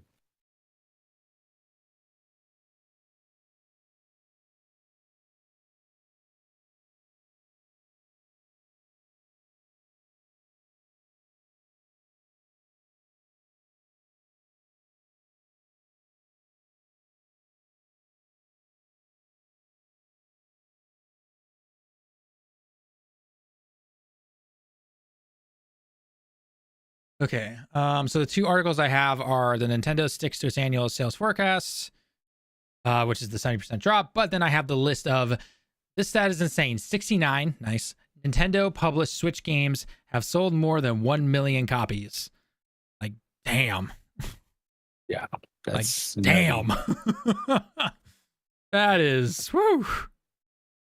I mean, heck, even little games like Metroid Prime Remastered are, like, I'm pretty sure we talked about this last time. Metroid Prime Remastered sales.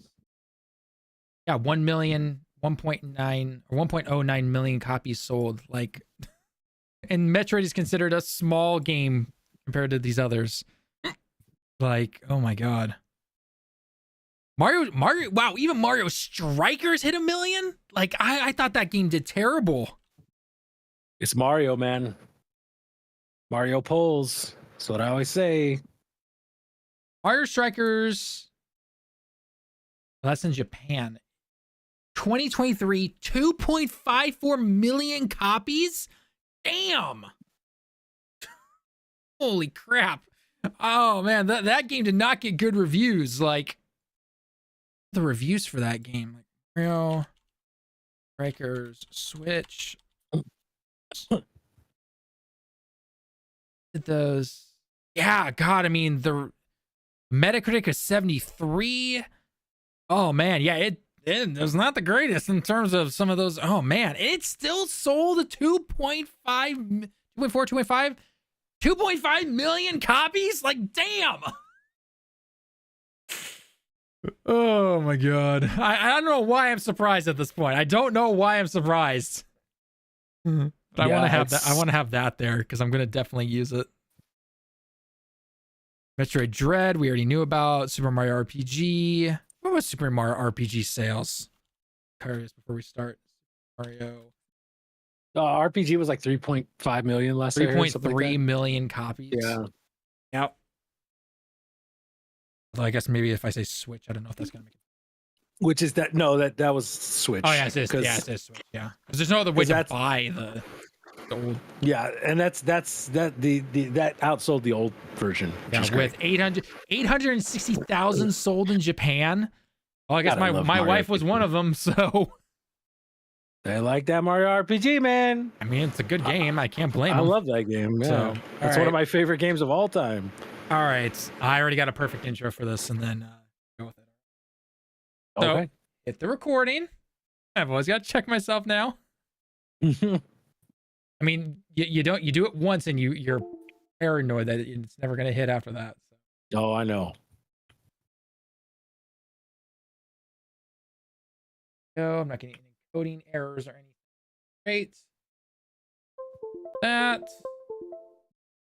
Okay. All right. Water. All right, here we go. Oh my gosh, guys. Nintendo profits are down 70%. Call the ambulance. Nintendo's dead. I mean, it's not like an 8-year-old console is, the cause of that or anything like that. Oh, wait. Nintendo's doing just fine. Suck it up, people. You know these titles are clickbait for that particular reason. Yeah, an 8-year-old console is not selling as well as it used to when literally everyone has a Switch. And to my knowledge, the Switch is like the 3rd best-selling console in existence. Yeah, no wonder profits are down, especially because we know the next Switch is going to be coming out, or at the very minimum announced next year in fiscal year 2025. Like, we know this already. Why in the world would anyone be like, oh my gosh, sound the alarms and everything? Seriously, are you guys crazy? I mean, geez, if we want to even look at this little headline right here. 69, nice, Nintendo published Switch games have sold more than 1 million copies. I'm sure Xbox and Sony would love to get some of that right there. Just look at these, even niche little games like Astral Chain and the Metroid Prime Remastered, which I personally love to death. Those are selling over 1 million copies. Heck, you want to see something that is absolutely crazy? Okay, remember this game, Mario Strikers, was actually pretty popular back in the GameCube days and everything. It's got mediocre reviews, not exactly doing the greatest or anything. Yeah, guess what? 2.5 million sold right there as of March 2023. Last I checked, what is it? Oh yeah, it is August 2024, which means it's probably close to 3 million. This shows that Mario sells, right? And again, it's on the Switch. Everyone's got a Switch. Your mom has a Switch. Your kid has a Switch. Your cousin, nephews, uncles, cousins, twice removed on your mother's side has a Switch. Everyone has a Switch. And guess what? The sales are doing just fine. Are they looking as good as they were a couple of years ago? No, because guess what? It's near the end of the Switch's lifespan. They still have a good amount of games coming out and everything. But anytime I see this, I'm just like, seriously? I just have to then go to this and look at the sales. I mean, heck, Mario Kart 8 Deluxe is on the top sales chart every single month. And that game is what? Technically 10, 11 years old because it came out on the Wii U. If you only want to go buy Switch, it's been out for 8 years and it's still in the top. Like, seriously, Bobby, this is ridiculous when anyone sells that Nintendo is dying and we see that, oh my gosh, it's dropped by this much. It's pure clickbait, essentially, isn't it? Yeah, so I've taken to the stance recently, and this is just me, and I'm not trying to upset anybody, but let's look at it this way. Let's be realistic. PlayStation is struggling more than they have in the past 10 years or so. And Xbox, like, they have been on the struggle bus for 10 years. So a lot of fans of those systems are like in mad cope mode right now because their favorite system is not doing well. And who continues to do well? Who continues to do well is Nintendo, right? So it's like, the wild thing is that you see a ton of people going like this, like obviously Nintendo's terrible, you know, and it's like I don't understand it because Nintendo has just like always been the bringers of joy, at least for me, you know. I don't know about you guys, but like I just enjoy Nintendo and their products, and they make good games, and that's like really the biggest thing. And the other thing is they were smart enough to realize, hey, maybe we shouldn't get involved in this graphics arms race because it costs a ton of money. But yeah, Mario pulls, like you said, Talon. Mario sells. There's no question. Like Mario Odyssey has sold what, like 25, 30 million copies. Mario Kart has sold tons of copies. Mario RPG, which has always been like a really niche game, that sold like 3.5 million copies almost. I always have to remind people, okay? Mario Kart 8 Deluxe, right? We have not seen a new Mario Kart game since the Wii U, right? Mario Kart 8 Deluxe is sitting at a lovely 62 million copies sold. Just gonna put that out there right there, right? They went like 3 to 4 years of no DLC, no updates, no nothing. We finally got those map packs over the last couple of years. And that game still sells like hotcakes. Animal Crossing, 45 million. Super Smash Bros. Ultimate, 34 million. Breath of the Wild is at a nice 32 million right there. Super Mario Odyssey is at 28. Like, the numbers are right there, folks. I mean, heck, even a quote-unquote mediocre, shocking 7 out of 10. 7 out of 10s aren't real. They can't be good games. Mario versus Donkey Kong is sitting at a nice 1 million plus sales right there. Like, is that the new one that just came out? That's the new one. That is the new one that just came out. This game came out in, let's see here. Where am I not seeing when it came out? Back in February. Yeah, I was going to say it was early this year. Because I remember it being part of the thing last year, right? Yep. They were like, oh. Yep. And everyone was like, who wants that? What? It's like, well apparently 1,121,000 people wanted that game. And you know what? That game probably cost Nintendo like $25-30 million to make, and they probably made at most. That's like the B team, right? That's kind of in the line of like, because we've always said before, and a lot of people say as well, you know, games like Metroid and Kirby, right? They're kind of like the B team, right? They sell really well, they're really fun games, but they're not the Mario, the normal Mario, I should say, like the 2D Mario or 3D Mario. They're not the Legend of Zelda, like they're not the Pokemon, which I know technically Pokemon isn't made by Nintendo, but Pokemon is only on Nintendo, so you can kind of count it. But regardless, they're kind of like the B team. And they're out here making million, no problem. Like, again, this game came out in February. It's August. Yeah, it hit $1 million, no problem. For their B team. And it cost them almost nothing to make. That's extra revenue right there in their pocket. I mean, heck, Nintendo last year, if I remember correctly, they released one of their games, like they pushed it ahead of schedule to release, if I remember correctly. Yeah, right? They did. I forget what game it was, but they absolutely did that word. Was it Xenoblade? It might have been Xenoblade if I remember It might have correctly. been Xenoblade. Right. It was something where they were just like, oh, you know what? This is actually done early, so Yeah, I mean, and you like, know. and like, I love this one right here, like Kirby's Return to Dreamland Deluxe, 1.8. Like everyone always looks at Kirby as like this childish little game, and I mean, it's Sakurai's. I believe that's the creator of Kirby. Yeah, it's Sakurai. Yeah, Yep. Sakurai, right? The guy who does Smash Brothers, right? Smash Brothers is his baby. Kirby was his first baby, and Kirby still pulls in 1.8 million copies sold, no problem. Yeah, because Kirby's just great. It's like it's a family friendly thing. It's a family friendly, just fun. I mean, heck, Kirby in the Forgotten Land, which is an older one, she's 7.5 million copies. Last I checked on that one was sitting at like 3 million, I think, or something like that.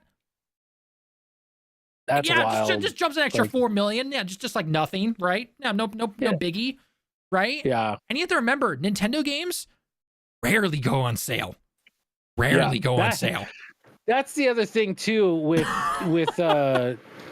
Nintendo as just a console maker, right? That a lot of people don't understand is that you see the Switch, you see the numbers, and you see like everything that they've done for just that console, and people are going like, oh, they're not going to make it, they're not going to outsell PS2, they're not even going to beat the DS. And like one of the biggest things that people don't think about is that they've never had a discount on it yet, a widespread discount. And if they came out and were like, hey, Switch 2 is out, but the Switch OLED is going to be $249 now, or if they really wanted to, they could just make $229. Right. And what's the other one? The Switch Lite, like they go, Switch Lite is going to now be $149.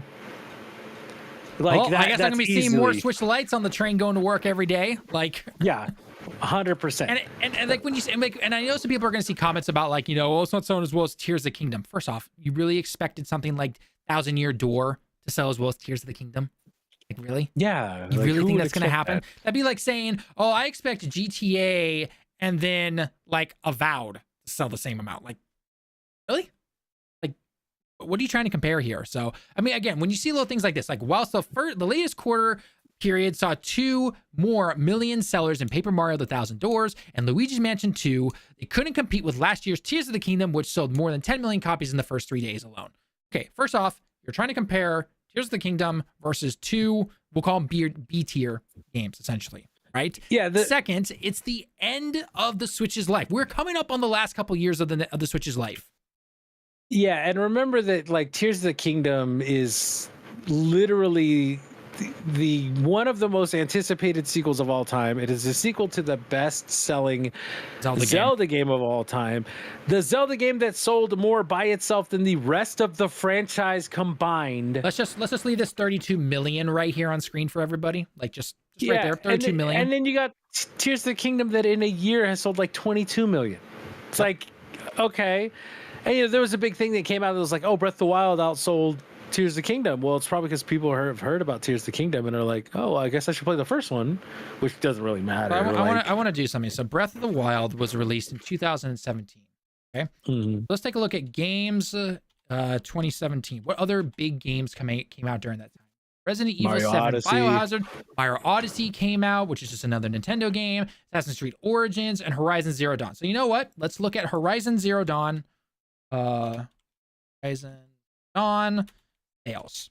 Same time it came out, same kind of open world-ish type of game, right? As of right now, you're sitting at 24 million units. That's great for Horizon. But for keep a in new mind, IP, that's really good. For a new IP and everything. But keep in mind, PlayStation 4, PlayStation 5, PC. What is Zelda on? Nintendo. Yeah. Which is what's so crazy. Right. Like when people try and downplay how good Nintendo is at video games, they're just like, I feel like it's like a slap in the face to probably the greatest of all time, right? Like I don't think anyone can realistically argue that, like, I guess if you're COD and Fortnite brained, because like that's all you played. Sure, like, oh, Nintendo doesn't make things for me because I like Warzone and Fortnite. It's like, okay, but I grew up playing like Super Mario World and Super Mario 3 and, the original Legend of Zelda and Link to the Past. Like, I would rather play those games that are going on 40 years old and play Fortnite anymore. You know, like that's just me personally, but there's a lot of people out there like me. You know, I'm sure there's a lot of people that play Fortnite and Warzone, but like the people who just want to play a fun, like family-friendly game, like when I was, you know, involved with a woman who had children, we would all just play Mario and stuff together, right? And it's like I could go play like Fortnite when it was new, or we could all sit down and play, you know, Mario and like Mario Party or Mario Kart or Mario like new Super Mario Brothers 3 or something, because the games are made for everybody. Exactly. And I mean, as we said before, Mario alone, Mario sells. Mario Wonder, which everyone thought was going to get completely trounced due to last year because 2023 was a big, huge year and everything like that. Let's see where Mario Wonder is sitting right now. Oh, look at that. 13.4 million copies sold in less than a year. I'm pretty sure a lot of publishers and big companies would love to have those type of numbers by now. Oh yeah, I'm sure saying. Sony would love to see that on every game, you know. Right, exactly. And keep in mind, Mario Wonder probably costs like I would, if I had to venture a guess, I'd say Mario Wonder at the most costs 70 million to make, probably. Yeah, just taking a wild guess. Obviously, we don't have the books. No, like we don't know. The only reason anyone ever knows prices about particular games is because someone gets hacked or something like that, unfortunately, right? But yeah, I guarantee you it costs way less than a majority of the games being made in the last few years. Like, I'm just gonna say that. So that is I mean, heck, if we even try to look up Mario Wonder, Super Mario Wonder budget, I doubt we find it. But just to be at an ample budget, apparently it was 100. No, at an ample budget and no development deadline. Like, yeah, oh yeah, it's a mainline Mario game. They're gonna give it all the time that they possibly want and everything like that, right? And I'm sure the Mario movie obviously helped, maybe with some finances and everything, because Mario movie did amazing. I'm pretty sure it hit $1 billion. Yeah, but yeah, like anytime I see these things, it's like, first off, no duh. Sales are going to start coming down on the Switch because, again, everyone has one. We're about to enter into the next Switch, the next console lifespan. That's totally normal, right? But again, yep. Got this list right here, guys. Like, yeah, I'm leave it up here. That's, you know, editors just put, like, you know, some tune behind it and be like, look at it, and then like nothing else needs to be said. Nothing else needs to be said here. And if you ever find someone who's just trying to downplay how good Nintendo stuff can be, because you get to remember, us here at Direct Gaming, we play all games. PC, Xbox, PlayStation, Nintendo. We play them all. We play them all. But if anytime I ever see someone try to downplay Nintendo, I'm just like, really? You're gonna downplay that? I gotta say, like, Nintendo's been doing it longer and better than everybody, and they will continue to do so because they know how the industry works, and they know, like, you think any other company could have survived after the Wii U? No other company would have survived. They learned from the Wii U. That's the thing, right? Because I know there's gonna be a comment saying, "Well, the Wii U." It's like, yeah, Wii U was terrible. We know that. They learned from it, and look where they are now. Best years. Like, there's literally, the Switch is literally their best years right now. Like, record profits, the whole 9 yards. Like, just saying. Like, right there. That's it. That's where I'm ending the video. There you go. That's where I'm ending it. Just right there. Boom. Do you have any other major topics? The only other one I thought of doing would be the Bungie stuff if we want to do an update. But if you need to get to bed, go ahead. Yeah, I may do that because it's getting pretty late. Okay. So I don't know. Whenever I read the Bungie stuff, I'm just like, it's honestly, like, it drains me. It's depressing. It's just sad. Depressing. I'll leave it for later. Either we don't cover it or we'll cover it later. I don't. Yeah. Speaking of Bungie, the video we did have is pushing well. Yeah, it's 850 now. All right, so it's pushing well. Yeah, so it started pushing after I changed the title. I am going to make a short on this later on, though. The Darksiders. I'm like, come on, give me something good. Oh, yeah. I hope it's the original. Like, I love the original. The original I hope it's Darksiders just is like- great. Darksiders 2 is amazing. Play it. Or Like, do that as a 1-2 remake, you know how they did with like a bunch of the other games. oh yeah. Which is like, oh, here's the first 2 installments, you know. All I'm hoping for now is we get a direct in September and they really send the Switch off with a bang by going, oh yeah, by the way, Metroid Prime 2 and 3 remastered are going to be out, and Twilight Princess and Wind Waker for Switch are coming. Oh, can you not buy Darksiders anymore on Steam? Oh no, you can. Yeah, it's I was gonna say $5. you should It's do. $5 Yeah, but it's right now. broken on PC. Okay. Yeah, I don't know about Darksiders Darksiders 2. 2, I can vouch for it. Plays perfectly well on PC. I have it. I Okay. play it. Yeah, you can do it. Darksiders 3 is not the greatest game. It definitely has some issues. Yeah, that's what I heard. And then Darksiders, the top-down game, Genesis right here. Very fun game. Very fun game. Absolutely 100% recommend it. And again, look at these prices. You know what? If we even wanted to, let's go PlayStation Store. I like PlayStation. I like playing certain games on controller on PlayStation.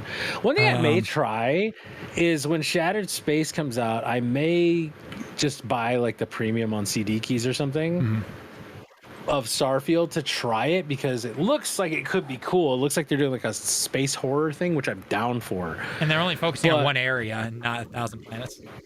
Yeah, and like my thing is like I may plug my PC into the TV and just vibe with it, you know, with a controller, because like I was playing Fallout 4 on PC and I was like, man, this doesn't, like, I know you can do mods and stuff, but Fallout feels really good on a controller. And maybe it's just because like when I first played it, I was on a controller, you know, even though I'm not into like first person shooters on controller too much. Fallout's got like VATS to help you out a lot, you know. But sorry, this is in yen because I obviously live in Japan, guys. Darksiders 3 at that price, don't buy it, not worth it. Wait for a sale. Darksiders Genesis, I personally think that's worth the price. That's probably about $30, give or take, 35 potentially. I think it's worth it, but if you wait for a sale, totally understandable. Darksiders 1, that's a good price. That's because this is in yen. This is probably like $15. That's it. That's an easy win right there. Darksiders 2, not at all. Darksiders 2, that's $25 if I know my yen well as I think I do. It's probably $20-25. Easily worth it. Easily worth it. They play great. They're amazing games. They're very fun. They get you at, I mean, Darksiders 1, if I remember correctly, that was like a 40-hour game for me, I think, or something like that. Oh yeah, if you're doing everything in it, yeah. Darksiders 2, I think I hit like 60 or 70 hours into it. So you know what I'd love to see, and this is my copium of something that I'm holding out for forever, is a remake of the Saboteur. Oh, here, actually, this is honestly what you should go with. This is Darksiders Furious Collection War and Death. This is all 3 games for $40. Not bad. That's a good deal. I'd buy that. That's not bad. I mean, I already have them. I might check it on the Steam Deck. Yeah, you know.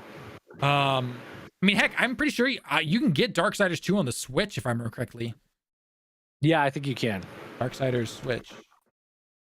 Yep, you can get Darksiders Genesis, Darksiders 2, Darksiders 3. Yep, you can get them all. That's so, pretty sweet. How much are they on there? A little more expensive on the Switch than they were on PlayStation, but again, that's everything. That's how Nintendo makes money. So, yeah. Darksiders 2 Definitive Edition is $8 on Steam. There you go, right there. That's easily worth it, in my opinion.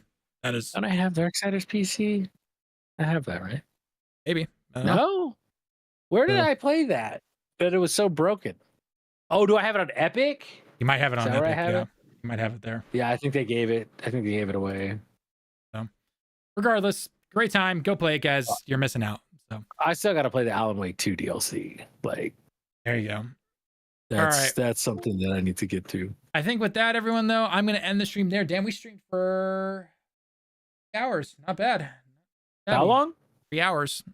3 hours? Yeah, not too bad. Oh yeah, I have Darksiders 1 and 2 on Epic. Yeah, I can play it on the Steam Deck. Play it. All right, guys. Well, thank you so much for joining us here in the live stream. As always, I'll be live in probably the next couple of days because I got the house to myself for the next 3 days because the wife's out. So lots of content to make, lots of edits, and a lot of fun stuff. So, but anyway, thank you so much for joining us here live on both Twitch and YouTube. But make sure you hit that follow button or the sub button if you happen to be new to the channel. Check out Direct Gaming, our main channel. Lots of fun, lots of guides and fun discussions and reviews and all that kind of fun stuff. And thank you again, Bobby, for always joining me when you can. And until next time, everyone, we'll see you all in the next one.